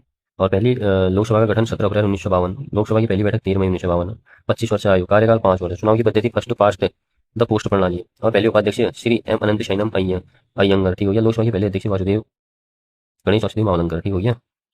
और 28 मई 2023 को मोदी ने विनायक दामोदर सावरकर की 140वीं जयंती के अवसर पर नए संसद भवन का उद्घाटन किया, ठीक है। देखो लोकसभा चुनाव क्या कहते हैं, संविधान में लोकसभा का उल्लेख 81 में है। पहली बैठक लोकसभा की 13 मई 1952 स्वतंत्र भारत में, प्रथम अध्यक्ष गणेश वासुदेव मावलंकर। संविधान में प्रधानमंत्री का उल्लेख अनुच्छेद 74 लोकसभा भंग करने की शक्ति राष्ट्रपति अनुच्छेद 85। लोकसभा सदस्य वर्तमान में 543 ही है, ठीक है। और वैसे कितने हो सकते हैं मैंने बताया था 552 बताया था ना पहले। अब ये जो 2 थे एंग्लो इंडियन थे इनको हटा करके कितने 550 हो सकते थे, ठीक है। अब 543 ही क्यों है, बाकी जो 7 सीटें हैं PUK जो PUK ने पाकिस्तान मतलब कहते हैं अधिकृत जो PUK है जो उसके लिए रखी गई है ये, ठीक है। कि भविष्य में ये PUK हमारे पास आएगा तो 7 सीटें वहां से होंगी करके, ठीक है। ठीक है क्या। लोकसभा का कार्यकाल बताया 5 वर्ष है, 25 वर्ष इसकी न्यूनतम आयु मतलब सदस्य बनने की, ठीक हो गया। और कुल मतदान चरण इस बार का जो है 18वीं लोकसभा का जो 7 चरणों में किया गया है, ठीक हो गया। और इस बार जो PWD का आइकन था शीतल देवी, ठीक हो गया। और क्या कहते हैं टैगलाइन थी चुनाव का पर्व देश का गर्व। 2024 की युवा आइकन आयुष्मान खुराना थे। अधिकतम मतदान लक्षद्वीप में हुआ 84%, न्यूनतम मतदान बिहार में हुआ 56%, ठीक है। नोटा की सर्वाधिक वोट 2.18 लाख वोट इंदौर की लोकसभा में हुए थे। 18वीं लोकसभा के प्रोटेम स्पीकर थे भर्तृहरि मेहताब, ठीक है क्या। और लोकसभा के अध्यक्ष ओम बिरला, इन्होंने विपक्षी के उम्मीदवार क्या कहते हैं इन्होंने विपक्षी के उम्मीदवार के सुरेश को हराया, ठीक हो गया। और किसको हराया, के सुरेश को, ठीक है। 18वीं लोकसभा के प्रतिपक्ष विपक्षी नेता राहुल गांधी, ठीक है। 18वीं लोकसभा में वर्तमान में महिला सदस्य हैं 75, ठीक हो गया। अच्छा राज्य की कार्यपालिका देखो, राज्यपाल अनुच्छेद 153 के तहत प्रत्येक राज्य के लिए राज्यपाल होगा, ठीक है। एक व्यक्ति को दो या अधिक राज्यों को राज्यपाल बनाया जा सकता है। 7वें संविधान संशोधन 1956 के तहत ये कहा गया है। राज्यपाल राज्य की कार्यपालिका का प्रमुख होता है। अनुच्छेद ये कारक 154 में, ठीक है। योग्यता है वही 35 वर्ष से किसी के लाभ की पद न हो, ठीक है। राष्ट्रपति द्वारा नियुक्ति की जाती है इनकी, ठीक हो गया। कार्यकाल 5 वर्ष, संविधान की रक्षा लोगों के कल्याण की शपथ लेते हैं ये भी, ठीक है। शक्तियां, कार्यपालिका शक्ति का राज्यपाल विधानसभा में बहुमत दल के नेता को मुख्यमंत्री पद नियुक्त कर देता है। महाधिवक्ता बनाता है राज्यपाल। विश्वविद्यालय कुलपतियों की नियुक्ति करता है। 356 के तहत राज्यपाल राष्ट्रपति शासन की सिफारिश राष्ट्रपति को कर सकता है, ठीक हो गया। और क्या कहते हैं, राज्यपाल को विधानमंडल के शत्रु को बुलाने, शत्रावसान करने तथा विधानसभा को भंग करने का भी अधिकार है। राज्यपाल द्वारा जब विधानमंडल का अधिवेशन न हो रहा हो उस समय अध्यादेश जारी किया जा सकता है, ठीक है। कोई भी धन विधेयक राज्यपाल की स्वीकृति के पश्चात ही विधानसभा में रखा जाता है, ठीक हो गया। राज्यपाल प्रत्येक 5 वर्ष में वित्त आयोग का गठन करता है, ठीक हो गया। मंत्रिपरिषद और मुख्यमंत्री 163 इसके तहत भारतीय संविधान में राज्य मंत्रिपरिषद का उपबंध है, ठीक हो गया। राज्यपाल की सहायता के लिए मंत्रिपरिषद होगी जिसका प्रधान मुख्यमंत्री होगा, ठीक है। मुख्यमंत्री विधानसभा में बहुमत प्राप्त दल का नेता होता है, ठीक हो गया। 164 इसके तहत मुख्यमंत्री की नियुक्ति राज्यपाल करेगा तथा अन्य मंत्रियों की नियुक्ति राज्यपाल मुख्यमंत्री की सलाह से करेगा, ठीक है। 1 नंबर संविधान संशोधन 2003 में राज्य मंत्रिपरिषद में मंत्रियों की अधिकतम संख्या मुख्यमंत्री सहित विधानसभा की कुल सदस्य संख्या का 15% नियत किया गया है, ठीक हो गया। ठीक है। 1 नंबर संविधान संशोधन 2003 के तहत मंत्रिपरिषद में मंत्रियों की अधिकतम संख्या मुख्यमंत्री सहित विधानसभा की कुल सदस्य संख्या का 15% तक नियत किया गया है, ठीक हो गया। और बाकी यह है कि 3 प्रकार के मंत्री होते हैं राज्य मंत्रिपरिषद में, कैबिनेट, राज्य उप मंत्री, ठीक हो गया। अब है महाधिवक्ता, 165 महाधिवक्ता मतलब एडवोकेट जनरल ऑफ स्टेट, सर्वोच्च विधिक अधिकारी होता है, राज्यपाल इसको नियुक्त करता है, ठीक हो गया। विधायिका, राज्य विधायिका जो है विधान परिषद राज्य विधानमंडल का उच्च सदन है, ठीक है। विधान परिषद का सदस्य बनने हेतु न्यूनतम आयु 30 वर्ष है। सदस्य का कार्यकाल 6 वर्ष होता है। 6 राज्यों में विधान परिषद विद्यमान है, ठीक है। उत्तर प्रदेश में है हमारी, कर्नाटक में है, महाराष्ट्र में, बिहार, आंध्र प्रदेश, तेलंगाना में, ठीक है। विधान परिषद सबसे ज्यादा उत्तर प्रदेश में है 100, और कर्नाटक में 75, महाराष्ट्र में 78, बिहार में है 75, आंध्र प्रदेश में 58, तेलंगाना में है 40, ठीक है। और 171 के तहत किसी भी राज्य की विधान परिषद की अधिकतम सदस्य संख्या उस राज्य की विधानसभा की कुल सदस्य संख्या के बटा 3 तथा न्यूनतम 40 होगी, ठीक है। अगला है देखो विधानसभा। विधानसभा राज्य विधानमंडल का निम्न सदन होता है, ठीक है। 25 वर्ष न्यूनतम आयु 5 वर्ष के लिए होते हैं, ठीक है। और 7वीं अनुसूची में वर्णित राज्य सूची के विषय पर कानून बनाने का अधिकार प्राप्त है, ठीक है क्या। और विधानसभा की संरचना का उल्लेख भारतीय संविधान के 170 में किया गया है। इस अनुच्छेद के तहत प्रत्येक राज्य की विधानसभा उस राज्य में प्रादेशिक निर्वाचन क्षेत्रों में प्रत्यक्ष निर्वाचन द्वारा चुने गए 500 से अनधिक और 60 से मतलब 500 से अधिक और 60 से कम सदस्यों से मिलकर बनेगी, ठीक है। मतलब कि 500 से अधिक नहीं होनी चाहिए और न्यूनतम 60 होनी चाहिए, ठीक है। ऐसा बल, ठीक हो गया। 100 मतलब क्या कहते हैं 170 के तहत कहा गया है कि भाई ज़्यादा से ज़्यादा 500 करना, कम से कम 60 ही करना, ठीक है। और सर्वाधिक सीटें हमें यूपी में है 400, लेकिन अपवाद स्वरूप देखो 60 का आंकड़ा पूरा नहीं करते हैं। सिक्किम 32 ही है, मिजोरम 40 है, गोवा 40 है, पुडुचेरी 30 है, पुडुचेरी 30 ही है, सिक्किम 32 याद रखना, और गोवा मिजोरम 40, ठीक है। इन सारा जो है नहीं करती है फॉलो कुछ नियम को। अपवाद स्वरूप सर्वोच्च न्यायालय अनुच्छेद 124 इस बात का उल्लेख है कि सर्वोच्च न्यायालय में एक मुख्य न्यायाधीश के अलावा 7 अन्य न्यायाधीश होंगे, ठीक है। वर्तमान में सर्वोच्च न्यायालय में मुख्य न्यायाधीश सहित 34 न्यायाधीशों के पद स्वीकृत हैं, ठीक है। 28 जनवरी 1950 को प्रथम महान्यायवादी MC शीतलवाड़ ने सर्वोच्च न्यायालय का उद्घाटन किया था, ठीक है। हीरालाल जेगानी प्रथम मुख्य न्यायाधीश थे, न्यायमूर्ति प्रथम मुख्य न्यायाधीश थे, ठीक हो गया, हीरालाल जेगानी, ठीक हो गया। और क्या है, भारत में PIL के जनक PN भगवती को माना जाता है, ठीक हो गया। न्यायाधीशों को हटाना कदाचार व अक्षमता के आरोप के आधार पर संसद द्वारा हटाया जा सकता है, जिसके लिए लोकसभा में 100 सांसद और राज्यसभा में 50 सांसद हस्ताक्षर करके प्रस्ताव रखते हैं, ठीक हो गया। अच्छा, सर्वोच्च न्यायालय का क्षेत्राधिकार क्या है? प्रारंभिक क्षेत्राधिकार, अपीलीय क्षेत्राधिकार, परामर्श क्षेत्राधिकार, अभिलेख क्षेत्राधिकार, मौलिक अधिकार का रक्षक, ठीक है। ये तो 32 रीट जारी करता है। 129 अभिलेख न्यायालय, परामर्शदाती क्षेत्र ये हमारा 123 हो गया, ठीक हो गया। और अपीलीय क्षेत्राधिकार और प्रारंभिक क्षेत्राधिकार, ठीक है। और 123 में तो अध्यादेश जारी करता है, ठीक है। ये परामर्श 143 आर्टिकल क्या बोलता है, ये 143 अनुच्छेद बोलता है कि ये राष्ट्रपति को परामर्श दे सकता है, ये अधिकार है। बाकी अपीलीय और प्रारंभिक क्षेत्राधिकार बता दिया हमने, ठीक है। 129 जो है सर्वोच्च न्यायालय एक अभिलेख न्यायालय है, ठीक है। ये 129, ठीक है। सुप्रीम कोर्ट की पहली महिला न्यायाधीश फातिमा बीबी बनी थी हमारी, ठीक हो गया, 1989 से 92 के बीच में, ठीक हो गया। और मुख्य न्यायाधीश के रूप में सबसे लंबा कार्यकाल YV चंद्रचूड़, मुख्य न्यायाधीश के रूप में सबसे छोटा कार्यकाल कमल नारायण सिंह देशा दिन तक, ठीक है। मुख्य न्यायाधीश को शपथ राष्ट्रपति दिलाता है, ठीक है। अब हाईकोर्ट 214 हाईकोर्ट है, 25 उच्च न्यायालय है अभी, ठीक हो गया। और संसद के द्वारा हटाया जा सकता है इनको भी। सेवानिवृत्ति इनकी 62 वर्ष होती है, ठीक हो गया। और उच्च न्यायालय की पहली महिला मुख्य न्यायाधीश लीला शेठ, उच्च न्यायालय की पहली महिला न्यायाधीश की बात करें तो अन्ना चांडी केरल की, पहली महिला मुख्य न्यायाधीश बोलेंगे तो लीला शेठ, पहली महिला न्यायाधीश बोलेंगे तो अन्ना चांडी, ठीक है। उच्च न्यायालय के न्यायाधीशों के वेतन भत्ते संबंधित राज्य की संचित निधि पर भारित होते हैं, वहीं पेंशन भारत सरकार की संचित निधि पर भारित होती है, ठीक हो गया, ठीक है। अच्छा देखो, अब जो है हमारा कलकत्ता जो इंपोर्टेंट है वो बताऊंगा, ठीक है। कलकत्ता उच्च न्यायालय जो है उसके अंतर्गत हमारा अंडमान निकोबार द्वीप समूह भी आता है, ठीक है। अंडमान निकोबार द्वीप समूह भी आता है, ये याद रखना, ठीक है। मद्रास में हमारा तमिलनाडु पांडिचेरी आता है। बॉम्बे में हमारा महाराष्ट्र, गोवा, दादर एवं नागर हवेली, दमन एवं दीव आते हैं, ठीक हो गया, याद हो गया ना। कलकत्ता में पश्चिम बंगाल के शासक अंडमान निकोबार का भी राज्य क्षेत्रीय अधिकारिता के अंतर्गत आता है। अंडमान निकोबार भी यही जाते हैं, इनका भी हाईकोर्ट यही है कलकत्ता। तमिलनाडु पांडुचेरी का मद्रास चेन्नई है। महाराष्ट्र, गोवा, दादर एवं नगर हवेली ये दमन द्वीप का ये बॉम्बे हो गया हमारा, ठीक है। और जम्मू कश्मीर और लद्दाख का जम्मू कश्मीर में ही है, ठीक है। गुवाहाटी जो असम में है, इसमें असम, नागालैंड, मिजोरम और अरुणाचल प्रदेश। असम असम का तो होगा ही होगा, नागालैंड याद रखना, मिजोरम याद रखना और अरुणाचल प्रदेश याद रखना, ठीक हो गया। बाकी का जो जहाँ पर है वही होगा, लेकिन केरल का भी ऐसा ही है, केरल के साथ साथ लक्षद्वीप का भी करता है ये, ठीक है। पंजाब और हरियाणा, पंजाब का भी, हरियाणा का भी, चंडीगढ़ का भी हो गया, ठीक है। बाकी कर लीजिएगा अपना ही है, ठीक है। अनुच्छेद 148 के तहत कैग की नियुक्ति राष्ट्रपति द्वारा की जाती है, 6 वर्ष से 65 वर्ष तक की रहती है। कैग अपना त्यागपत्र राष्ट्रपति को देता है। संघ और राज्य दोनों इस तरह की समस्त वित्तीय प्रणाली का नियंत्रण कैग द्वारा किया जाता है, ठीक हो गया। यह केंद्र सरकार की लेखों से संबंधित रिपोर्ट राष्ट्रपति को देता है, ठीक हो गया। वीर नरहरि राव भारत के प्रथम कैग थे हमारे, ठीक हो गया। भारत का संविधान केंद्र और राज्यों के बीच समन्वय स्थापित करने के लिए निम्नलिखित शक्तियों को विभाजित करता है, विधायी, प्रशासनिक, वित्तीय, ठीक है। केंद्रीय राज्यों के बीच शक्तियों के विभाजन का आधार भारत शासन अधिनियम 1935 है, ठीक हो गया। और अनुसूची 7 के तहत केंद्रीय राज्यों के बीच विषयों का बंटवारा किया गया है, संघ सूची, राज्य सूची, संवर्धित सूची, ठीक हो गया। राष्ट्रीय आपातकाल के समय संसद राज्य सूची के विषय पर कार्य कर सकती है, ठीक हो गया। अच्छा, 312 के तहत संसद राज्यसभा द्वारा पारित एक संकल्प के आधार पर एक लिखित भारतीय एक अखिल भारतीय सेवा बनाने में सक्षम बनाता है, ठीक हो गया। राज्यसभा द्वारा पारित एक संकल्प आधार पर एक अखिल भारतीय सेवा बनाने में सक्षम बनाता है, 305 के तहत, ठीक हो गया। और राज्य लोक सेवा आयोग के अध्यक्ष सदस्यों की नियुक्ति राज्यपाल द्वारा की जाती है, जबकि हटाने का अधिकार राष्ट्रपति को है। इंपोर्टेंट है, राज्य लोक सेवा आयोग का अध्यक्ष सदस्यों की नियुक्ति राज्यपाल करेगा, हटा राष्ट्रपति सकता है, ठीक हो गया। और राष्ट्रपति केंद्र राज्य के बीच सामान्य हित के विषय की जांच और चर्चा हेतु एक अंतर्राज्य परिषद की स्थापना कर सकता है, ठीक हो गया। और राज्य सरकार की सहमति से राष्ट्रपति केंद्र के कार्यकारी कार्यों को राज्य को सौंप सकता है, ठीक हो गया। ये हो गया, ठीक है। और प्रशासनिक सुधार आयोग 1966 में बना था, पहला अध्यक्ष थे मोरारजी देसाई, ठीक है। बाद में बने के हनुमंतया। द्वितीय 2005 में बना था प्रशासनिक सुधार, अध्यक्ष थे वीरप्पा मोइली। इसने सुझाव दिया था अंतर्राज्य परिषद की स्थापना करो, राज्य को अधिकतम शक्तियां दी जाए, केंद्र पर निर्भरता कम की जाए। फिर सरकारी आयोग 1983 में बना था, ठीक है। वी शिवरामन एवं एस आर सेन दो अन्य सदस्य थे। अध्यक्ष कौन थे? रणजीत सिंह सरकारिया, ठीक है। और इन्होंने सुझाव दिया था ये अनुच्छेद 356 का प्रयोग अंतिम विकल्प के रूप में करो, राष्ट्रपति शासन के संदर्भ में राज्यपाल द्वारा सौंपी गई रिपोर्ट को संसद में रखवाया जाए, ठीक है। 3 नई अखिल भारतीय सेवा का सृजन किया जाए, भारतीय इंजीनियरिंग सेवा भी रखो बल, चिकित्सा सेवा, शिक्षा सेवा भी, ठीक है। पुंछी आयोग, इसके अध्यक्ष मदन मोहन पुंछी 2007 में, ठीक हो गया।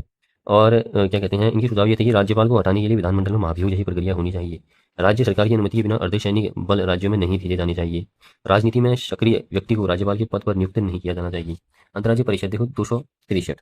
इस अनुच्छेद के तहत अंतर्राज्यीय परिषद के निम्नलिखित कार्य है, राज्यों के मध्य उत्पन्न होने वाले विवादों की जांच करना एवं निपटारे हेतु परामर्श देना, ऐसे विषयों की छानबीन करना जिसमें केंद्र एवं एक से अधिक राज्यों के सामूहिक हित निहित हों, केंद्रीय राज्यों के मध्य सामंजस्य और समायोजन की भावना विकसित करना, ठीक है। इसकी स्थापना 1990 में सरकारी आयोग की सिफारिश पर हुई। प्रथम बैठक 10 अक्टूबर 1990 में हुई। अध्यक्ष होते हैं प्रधानमंत्री, मनोनीत सदस्य 6 सदस्य मनोनीत होते हैं, प्रधानमंत्री द्वारा मनोनीत होते हैं, कैबिनेट स्तर के मंत्री, ठीक है। बैठक वर्ष में कम से कम 3 बार होती है इसकी, ठीक है। अन्य सदस्य इसमें सभी राज्यों के मुख्यमंत्री होते हैं, संघ राज्य क्षेत्र के प्रशासक भी होते हैं, ठीक है। बैठक की अध्यक्षता प्रधानमंत्री द्वारा की जाती है। प्रधानमंत्री की अनुपस्थिति में प्रधानमंत्री द्वारा नियुक्त कैबिनेट स्तर का मंत्री बैठक की अध्यक्षता करता है, ठीक है। परिषद की बैठक में कम से कम 10 सदस्य अवश्य उपस्थित होने चाहिए, ठीक है। 19 मई 2022 को केंद्र सरकार ने देश में सहकारी संघवाद को बढ़ावा देने के लिए अंतर्राज्यीय परिषद का पुनर्गठन किया है, ठीक है। नीति आयोग देखो 15 अगस्त 2014 को घोषणा की थी मोदी जी ने, और 1 जनवरी 2015 को बन गया था। फुल फॉर्म है national institute of transforming India, ये हो गया। थिंक टैंक के रूप में कार्य करता है ये, ठीक है। नीति निर्माण की भूमिका निभाता है ये, ठीक है। और यह आयोग केंद्र सरकार और राज्य सरकारों को ऐसे मुद्दे जो राष्ट्रीय अंतर्राष्ट्रीय स्तर के होते हैं उनमें सलाह देने का कार्य करता है। नीति आयोग का स्वरूप अध्यक्ष भारत के प्रधानमंत्री है, ठीक हो गया। मुख्य कार्यकारी अधिकारी प्रधानमंत्री द्वारा नियुक्त होते हैं। गवर्निंग काउंसिल सभी राज्यों के मुख्यमंत्री व संघ राज्य के क्षेत्रों के राज्यपाल, ठीक है। उपाध्यक्ष प्रधानमंत्री द्वारा नियुक्त है, ठीक है। पूर्णकालिक सदस्य प्रधानमंत्री द्वारा नियुक्त होते हैं, ठीक है। पदेन सदस्य में इसी केंद्रीय मंत्रिपरिषद से आते हैं। विशेष आमंत्रित सदस्य प्रधानमंत्री द्वारा नियुक्त होते हैं। नीति आयोग के प्रथम अध्यक्ष नरेंद्र मोदी, ठीक हो गया। और नवी बैठक ये तो हटाओ, थीम विकसित भारत 2047, ठीक हो गया। और क्या है, ये कुछ सूचकांक भी निकालता है, ठीक है। ये देखो, श्री अन्न को बढ़ावा देने के लिए राज्यों और केंद्रों के बीच सहयोग पर बल दिया, नीति आयोग ने बनाया। ये भी अमृत सरोवर जल संरक्षण की दिशा में काम करने की आवश्यकता पर भी विचार विमर्श है। कुछ सूचकांक निकलता है, एसडीजी इंडिया इंडेक्स है, समग्र जल प्रबंधन सूचकांक, अटल नवाचार मिशन है, ठीक है। ये 7 प्रोजेक्ट, आकांक्षी जिला कार्यक्रम, स्कूल शिक्षा गुणवत्ता सूचकांक, जिला अस्पताल सूचकांक, स्वास्थ्य सूचकांक, कृषि विपणन, किसान हितैषी सुधार सूचकांक, भारत नवाचार सूचकांक, वुमेन ट्रांसफॉर्मिंग इंडिया अवार्ड, सुशासन सूचकांक, ये निकालता है ये, ठीक हो गया।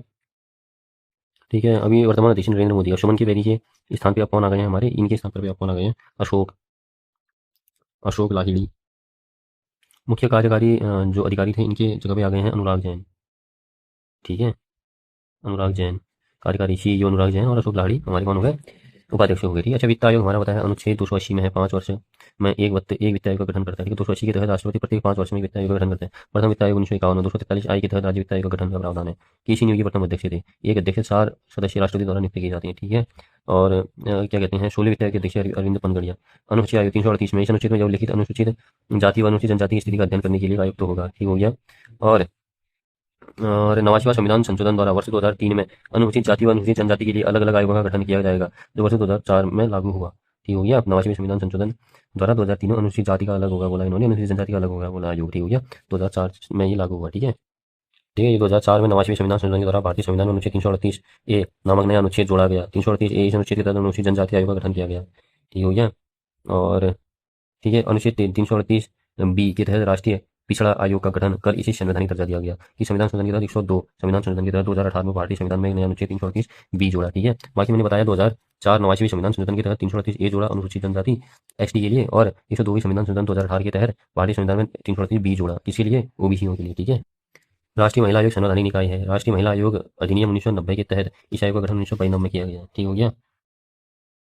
अनुच्छेद 82 के तहत प्रत्येक जनगणना की समाप्ति पर राज्यों को लोकसभा में स्थानों के आवंटन और प्रत्येक राज्य के प्रादेशिक निर्वाचन क्षेत्रों में विभाजन का ऐसे प्राधिकारी द्वारा और ऐसी रीति में पुनः समायोजन किया जाएगा जो संसद विधि द्वारा अवधारित करे। मतलब 82 में परिसीमन है, ये याद रख लो, बस हो गया। ठीक है। अभी तक परिसीमन कितनी बार हुआ है? एक तो 1952 में हुआ, फिर 10 साल बाद 62 में, फिर 10 साल बाद 72 में, फिर 2002 में हुआ। ठीक है। 84वें संविधान संशोधन के अधिनियम के अनुसार लोकसभा सदस्य संख्या का परिसीमन 1971 की जनगणना के अनुसार किया जाएगा, जो वर्ष 2026 तक यही रहेगा। ठीक हो गया। जबकि निर्वाचन क्षेत्रों का परिसीमन 2001 की जनगणना के आधार पर किया जाएगा, जो वर्ष 2026 तक यही रहेगा। ठीक हो गया। राष्ट्रीय विकास परिषद देखो, इसकी स्थापना 6 अगस्त 1952 को की गई। प्रधानमंत्री इस परिषद का अध्यक्ष होते हैं। ठीक हो गया। देखो, लोक लेखा समिति 1919 में आई भारत शासन अधिनियम की सिफारिश पर 1921 में स्थापित। ठीक है। 22 सदस्य होते हैं, 15 सदस्य लोकसभा के, 7 सदस्य राज्यसभा के। ठीक है। और अध्यक्ष नेता प्रतिपक्ष होता है इनका 1967 के बाद। और आकलन समिति 1950 में स्थापित, जॉन मथाई की सिफारिश पर गठित हुई। 30 के 30 सदस्य लोकसभा के। इस समिति के अध्यक्ष की नियुक्ति लोकसभा के अध्यक्ष द्वारा की जाती है। सार्वजनिक उपक्रम की समिति 1974 में कृष्ण मेनन की सिफारिश पर स्थापित है। 15 सदस्य लोकसभा के, 7 सदस्य राज्यसभा के, टोटल 22 होते हैं। इस समिति के अध्यक्ष की नियुक्ति लोकसभा के अध्यक्ष द्वारा ही की जाती है। ठीक है। और बाकी जो है, लोक सेवा आयोग भारत शासन अधिनियम 1919 के अंतर्गत सर्वप्रथम 1926 में लोक सेवा आयोग की स्थापना की गई। ठीक हो गया। और भारत सरकार अधिनियम 1935 के अधीन लोक सेवा आयोग के कार्यों को विस्तारित किया गया। 315 भारतीय संविधान की अनुच्छेद के अंतर्गत लोक सेवा आयोग का गठन किया गया। ठीक है। संघ के लिए संघ लोक सेवा आयोग, राज्य के लिए राज्य लोक सेवा आयोग। ठीक है। संघ लोक सेवा आयोग के अध्यक्ष सदस्यों की नियुक्ति भी राष्ट्रपति करता है, हटा भी राष्ट्रपति सकता है। राज्य लोक सेवा आयोग के अध्यक्ष सदस्यों की नियुक्ति राज्यपाल करता है, लेकिन हटाने की शक्ति राष्ट्रपति के पास है। कार्नवालिस को भारत में लोक सेवाओं का जनक कहा जाता है। वल्लभ भाई पटेल को अखिल भारतीय सेवाओं का जनक कहा जाता है। ठीक है। अखिल भारतीय सेवाएं 3 है, आईएएस, आईपीएस, आईएफएस, भारतीय वन सेवा। ठीक हो गया। निर्वाचन आयोग 324 भारतीय संविधान के अनुच्छेद 324 में यह उल्लिखित है कि राष्ट्रपति, उपराष्ट्रपति, लोकसभा, राज्यसभा, विधानसभा, विधान परिषद के चुनाव करवाने के लिए एक चुनाव आयोग होगा। 324 में कहा गया है। ठीक है।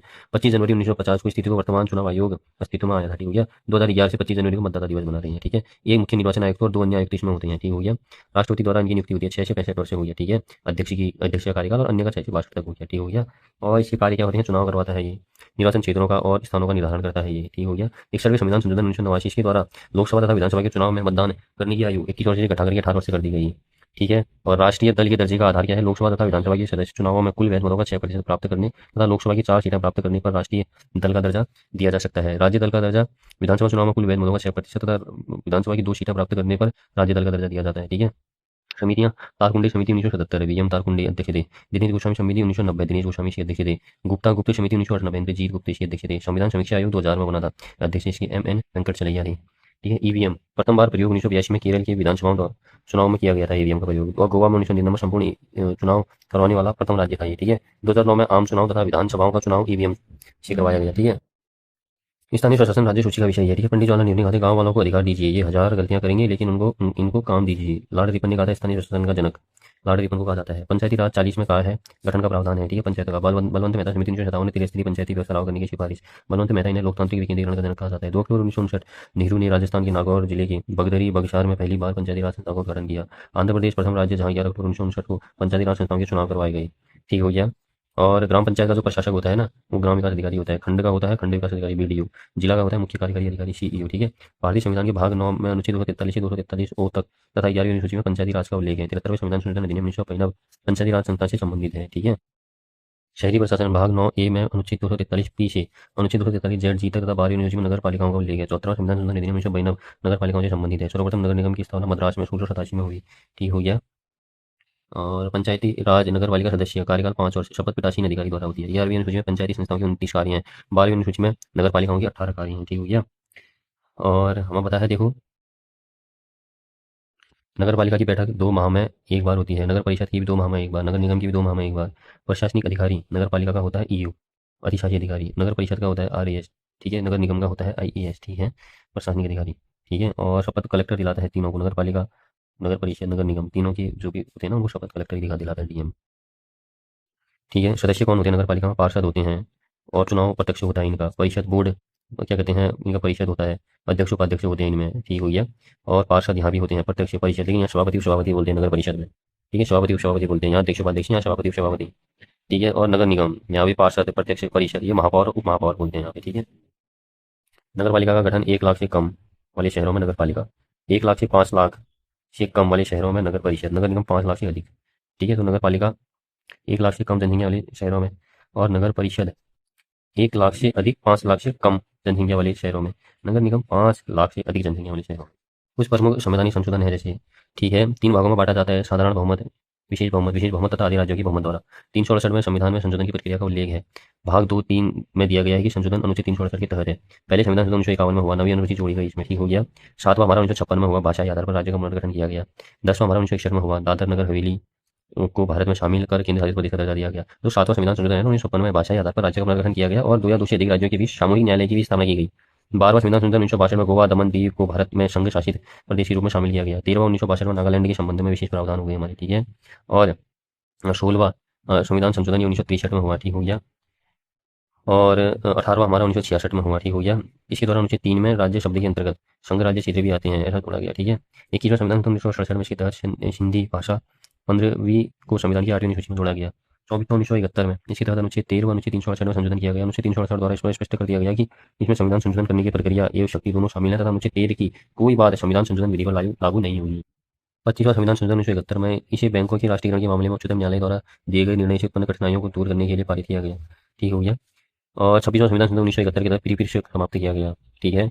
और 31वां संविधान संशोधन 1973 के तहत 525 से 545 कर दी गई सीटें, ठीक हो गया। और ये 35वां संविधान संशोधन 1974 में सिक्किम को शहर राज्य का दर्जा दिया गया, याद रखना, 35 के तहत शहर राज्य और 36 के तहत 1975 में पूर्ण राज्य का। 42वां हम मिनी संविधान बोलते हैं। 1976 में संविधान की प्रस्तावना में समाजवादी, पंथ निरपेक्षता और अखंडता नामक शब्द जोड़े गए। ये पंथ निरपेक्षता अगर कहीं धर्मनिरपेक्षता दिखेगी ना, एक ही है, ठीक है, समाजवादी, पंथ निरपेक्षता और अखंडता। इसे संविधान के तहत भारतीय संविधान में अनुच्छेद 39A नामक नया अनुच्छेद जोड़ा गया, जिसके तहत समाज न्याय और निःशुल्क विधिक सहायता का बंद किया गया है, ठीक है। और इस संशोधन द्वारा वन संपदा, शिक्षा, जनसंख्या नियंत्रण तथा परिवार नियोजन, बाट माप, जानवर तथा पक्षियों को सुरक्षा इत्यादि विषयों को समर्थित सूची में सम्मिलित किया गया, ठीक है। लोकसभा विधानसभा के कार्यकाल में 1 वर्ष की वृद्धि की गई। 74 में अनुच्छेद 74 में संशोधन कर यह स्पष्ट कर दिया गया कि राष्ट्रपति मंत्रिपरिषद की सलाह मानने के लिए बाध्य होगा। संसद को अधिकार दिया गया कि यह निर्णय कर सकती है कि कौन सा पद लाभ का पद है। यह प्रावधान किया गया कि संसद तथा राज्य विधानमंडलों के लिए गणपूर्ति आवश्यक नहीं है, ठीक है। संविधान में भाग 4(a) व अनुच्छेद 51(a) जोड़कर 10 मौलिक कर्तव्यों का समावेश किया गया। वर्तमान में मौलिक कर्तव्यों की संख्या 11 है। 44वां संविधान संशोधन 1968 में राष्ट्रीय आपातकाल में आंतरिक अशांति के स्थान पर सशस्त्र विद्रोह शब्द लिखा गया, ठीक हो गया। और अनुच्छेद 74 में पुनः संशोधन कर राष्ट्रपति को यह अधिकार दिया गया कि वह मंत्रिमंडल की सलाह को एक बार पुनर्विचार के लिए वापस भेज सकता है, किंतु पुनः दी गई सलाह को मानने के लिए फिर बाध्य होगा, ठीक है। और यह बंदित किया गया कि राष्ट्रपति आपात की घोषणा तभी करेगा जब उसे मंत्रिमंडल द्वारा उसकी लिखित सूचना दी जाएगी, ठीक हो गया।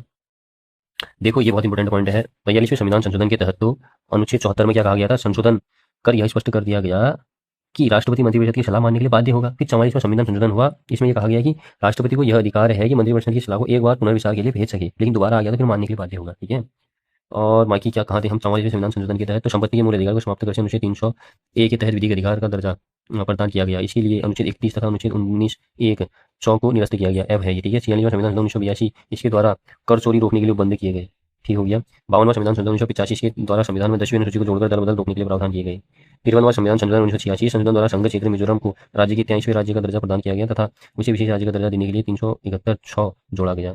61वें संविधान संशोधन 1989 में मतदाता की मतदान हेतु आयु की वजह घटाकर 18 वर्ष कर दी गई, ठीक हो गया।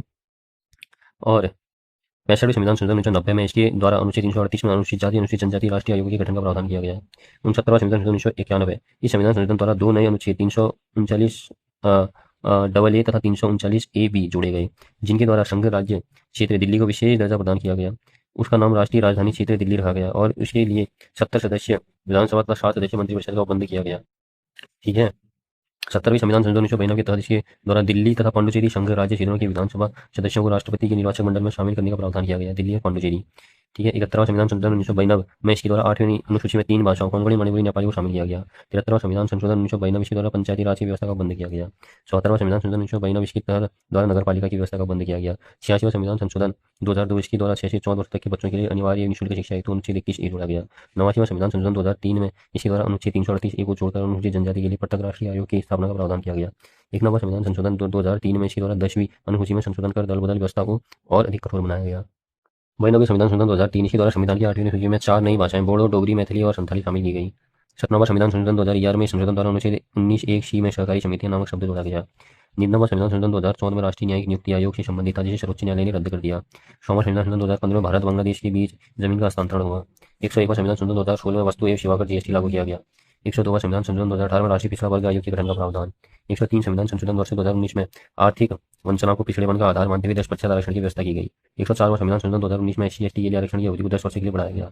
लोकसभा और विधानसभा में एंग्लो इंडियन के लिए सीटों के आरक्षण को समाप्त कर दिया गया। 105वां संविधान संशोधन 2021 में राष्ट्रीय पिछड़ा वर्ग आयोग की शक्तियों और जिम्मेदारियां स्वतंत्र राज्य सूचियों पर लागू नहीं होती हैं। 106वां संविधान संशोधन इसे नारी शक्ति वंदन अधिनियम के नाम से जाना जाता है। 29 सितंबर 2023 को राष्ट्रपति द्वारा स्वीकृति प्रदान हो गई इसको। ठीक है। इसी अधिनियम के तहत लोकसभा, राज्यसभा और दिल्ली विधानसभा में 1 तिहाई सीटें महिलाओं के लिए आरक्षित रहेंगी, ये बोल दिया गया। सूचना अधिकार, सूचना का अधिकार देखो, उत्तर प्रदेश सरकार बनाम राजनारायण वर्ष 1975 सर्वोच्च न्यायालय ने इस मामले की सुनवाई करते हुए आदेश दिया कि लोक प्राधिकारियों द्वारा सार्वजनिक कार्यों का ब्यौरा जनता को प्रदान करने की व्यवस्था की जाए। ठीक है।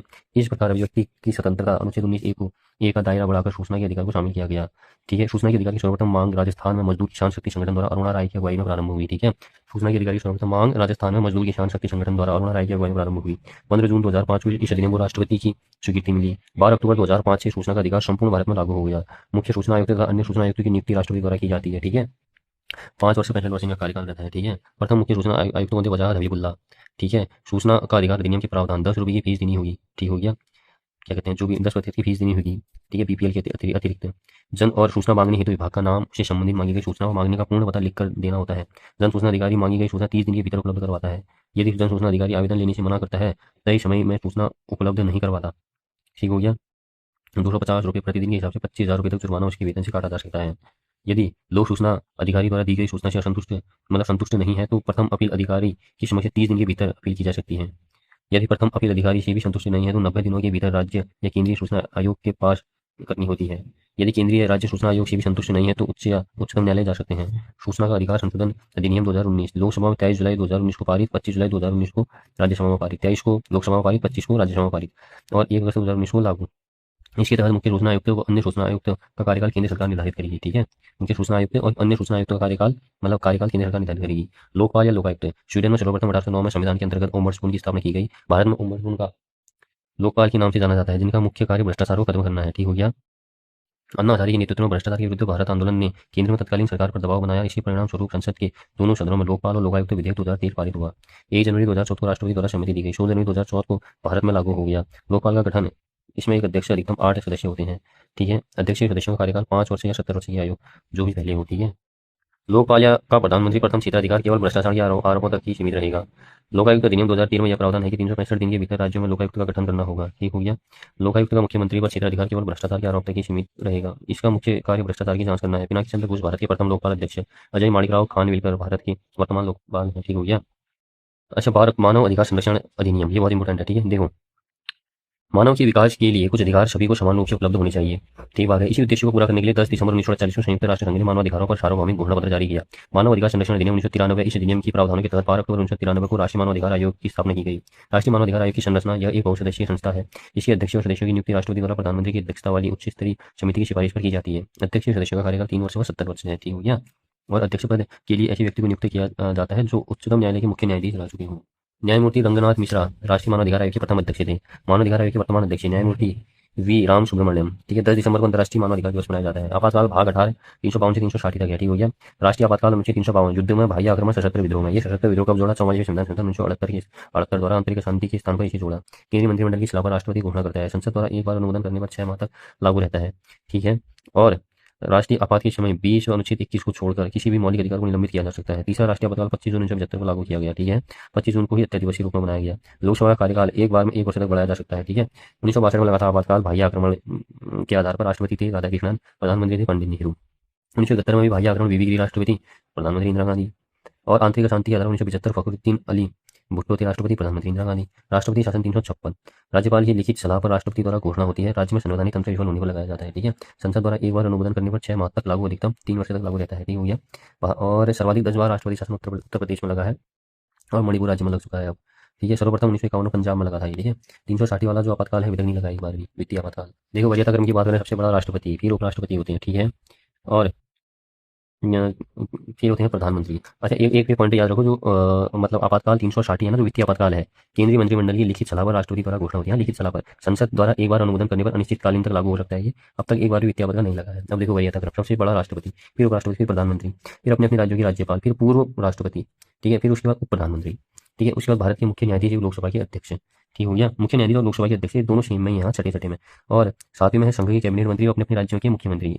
इसमें उपाध्यक्ष नीति आयोग के भी आते हैं, पूर्व प्रधानमंत्री आते हैं, राज्यसभा लोकसभा के विपक्षी के नेता भी आते हैं, और 7 कौम भारत रत्न से सम्मानित व्यक्ति आते हैं, ठीक हो गया।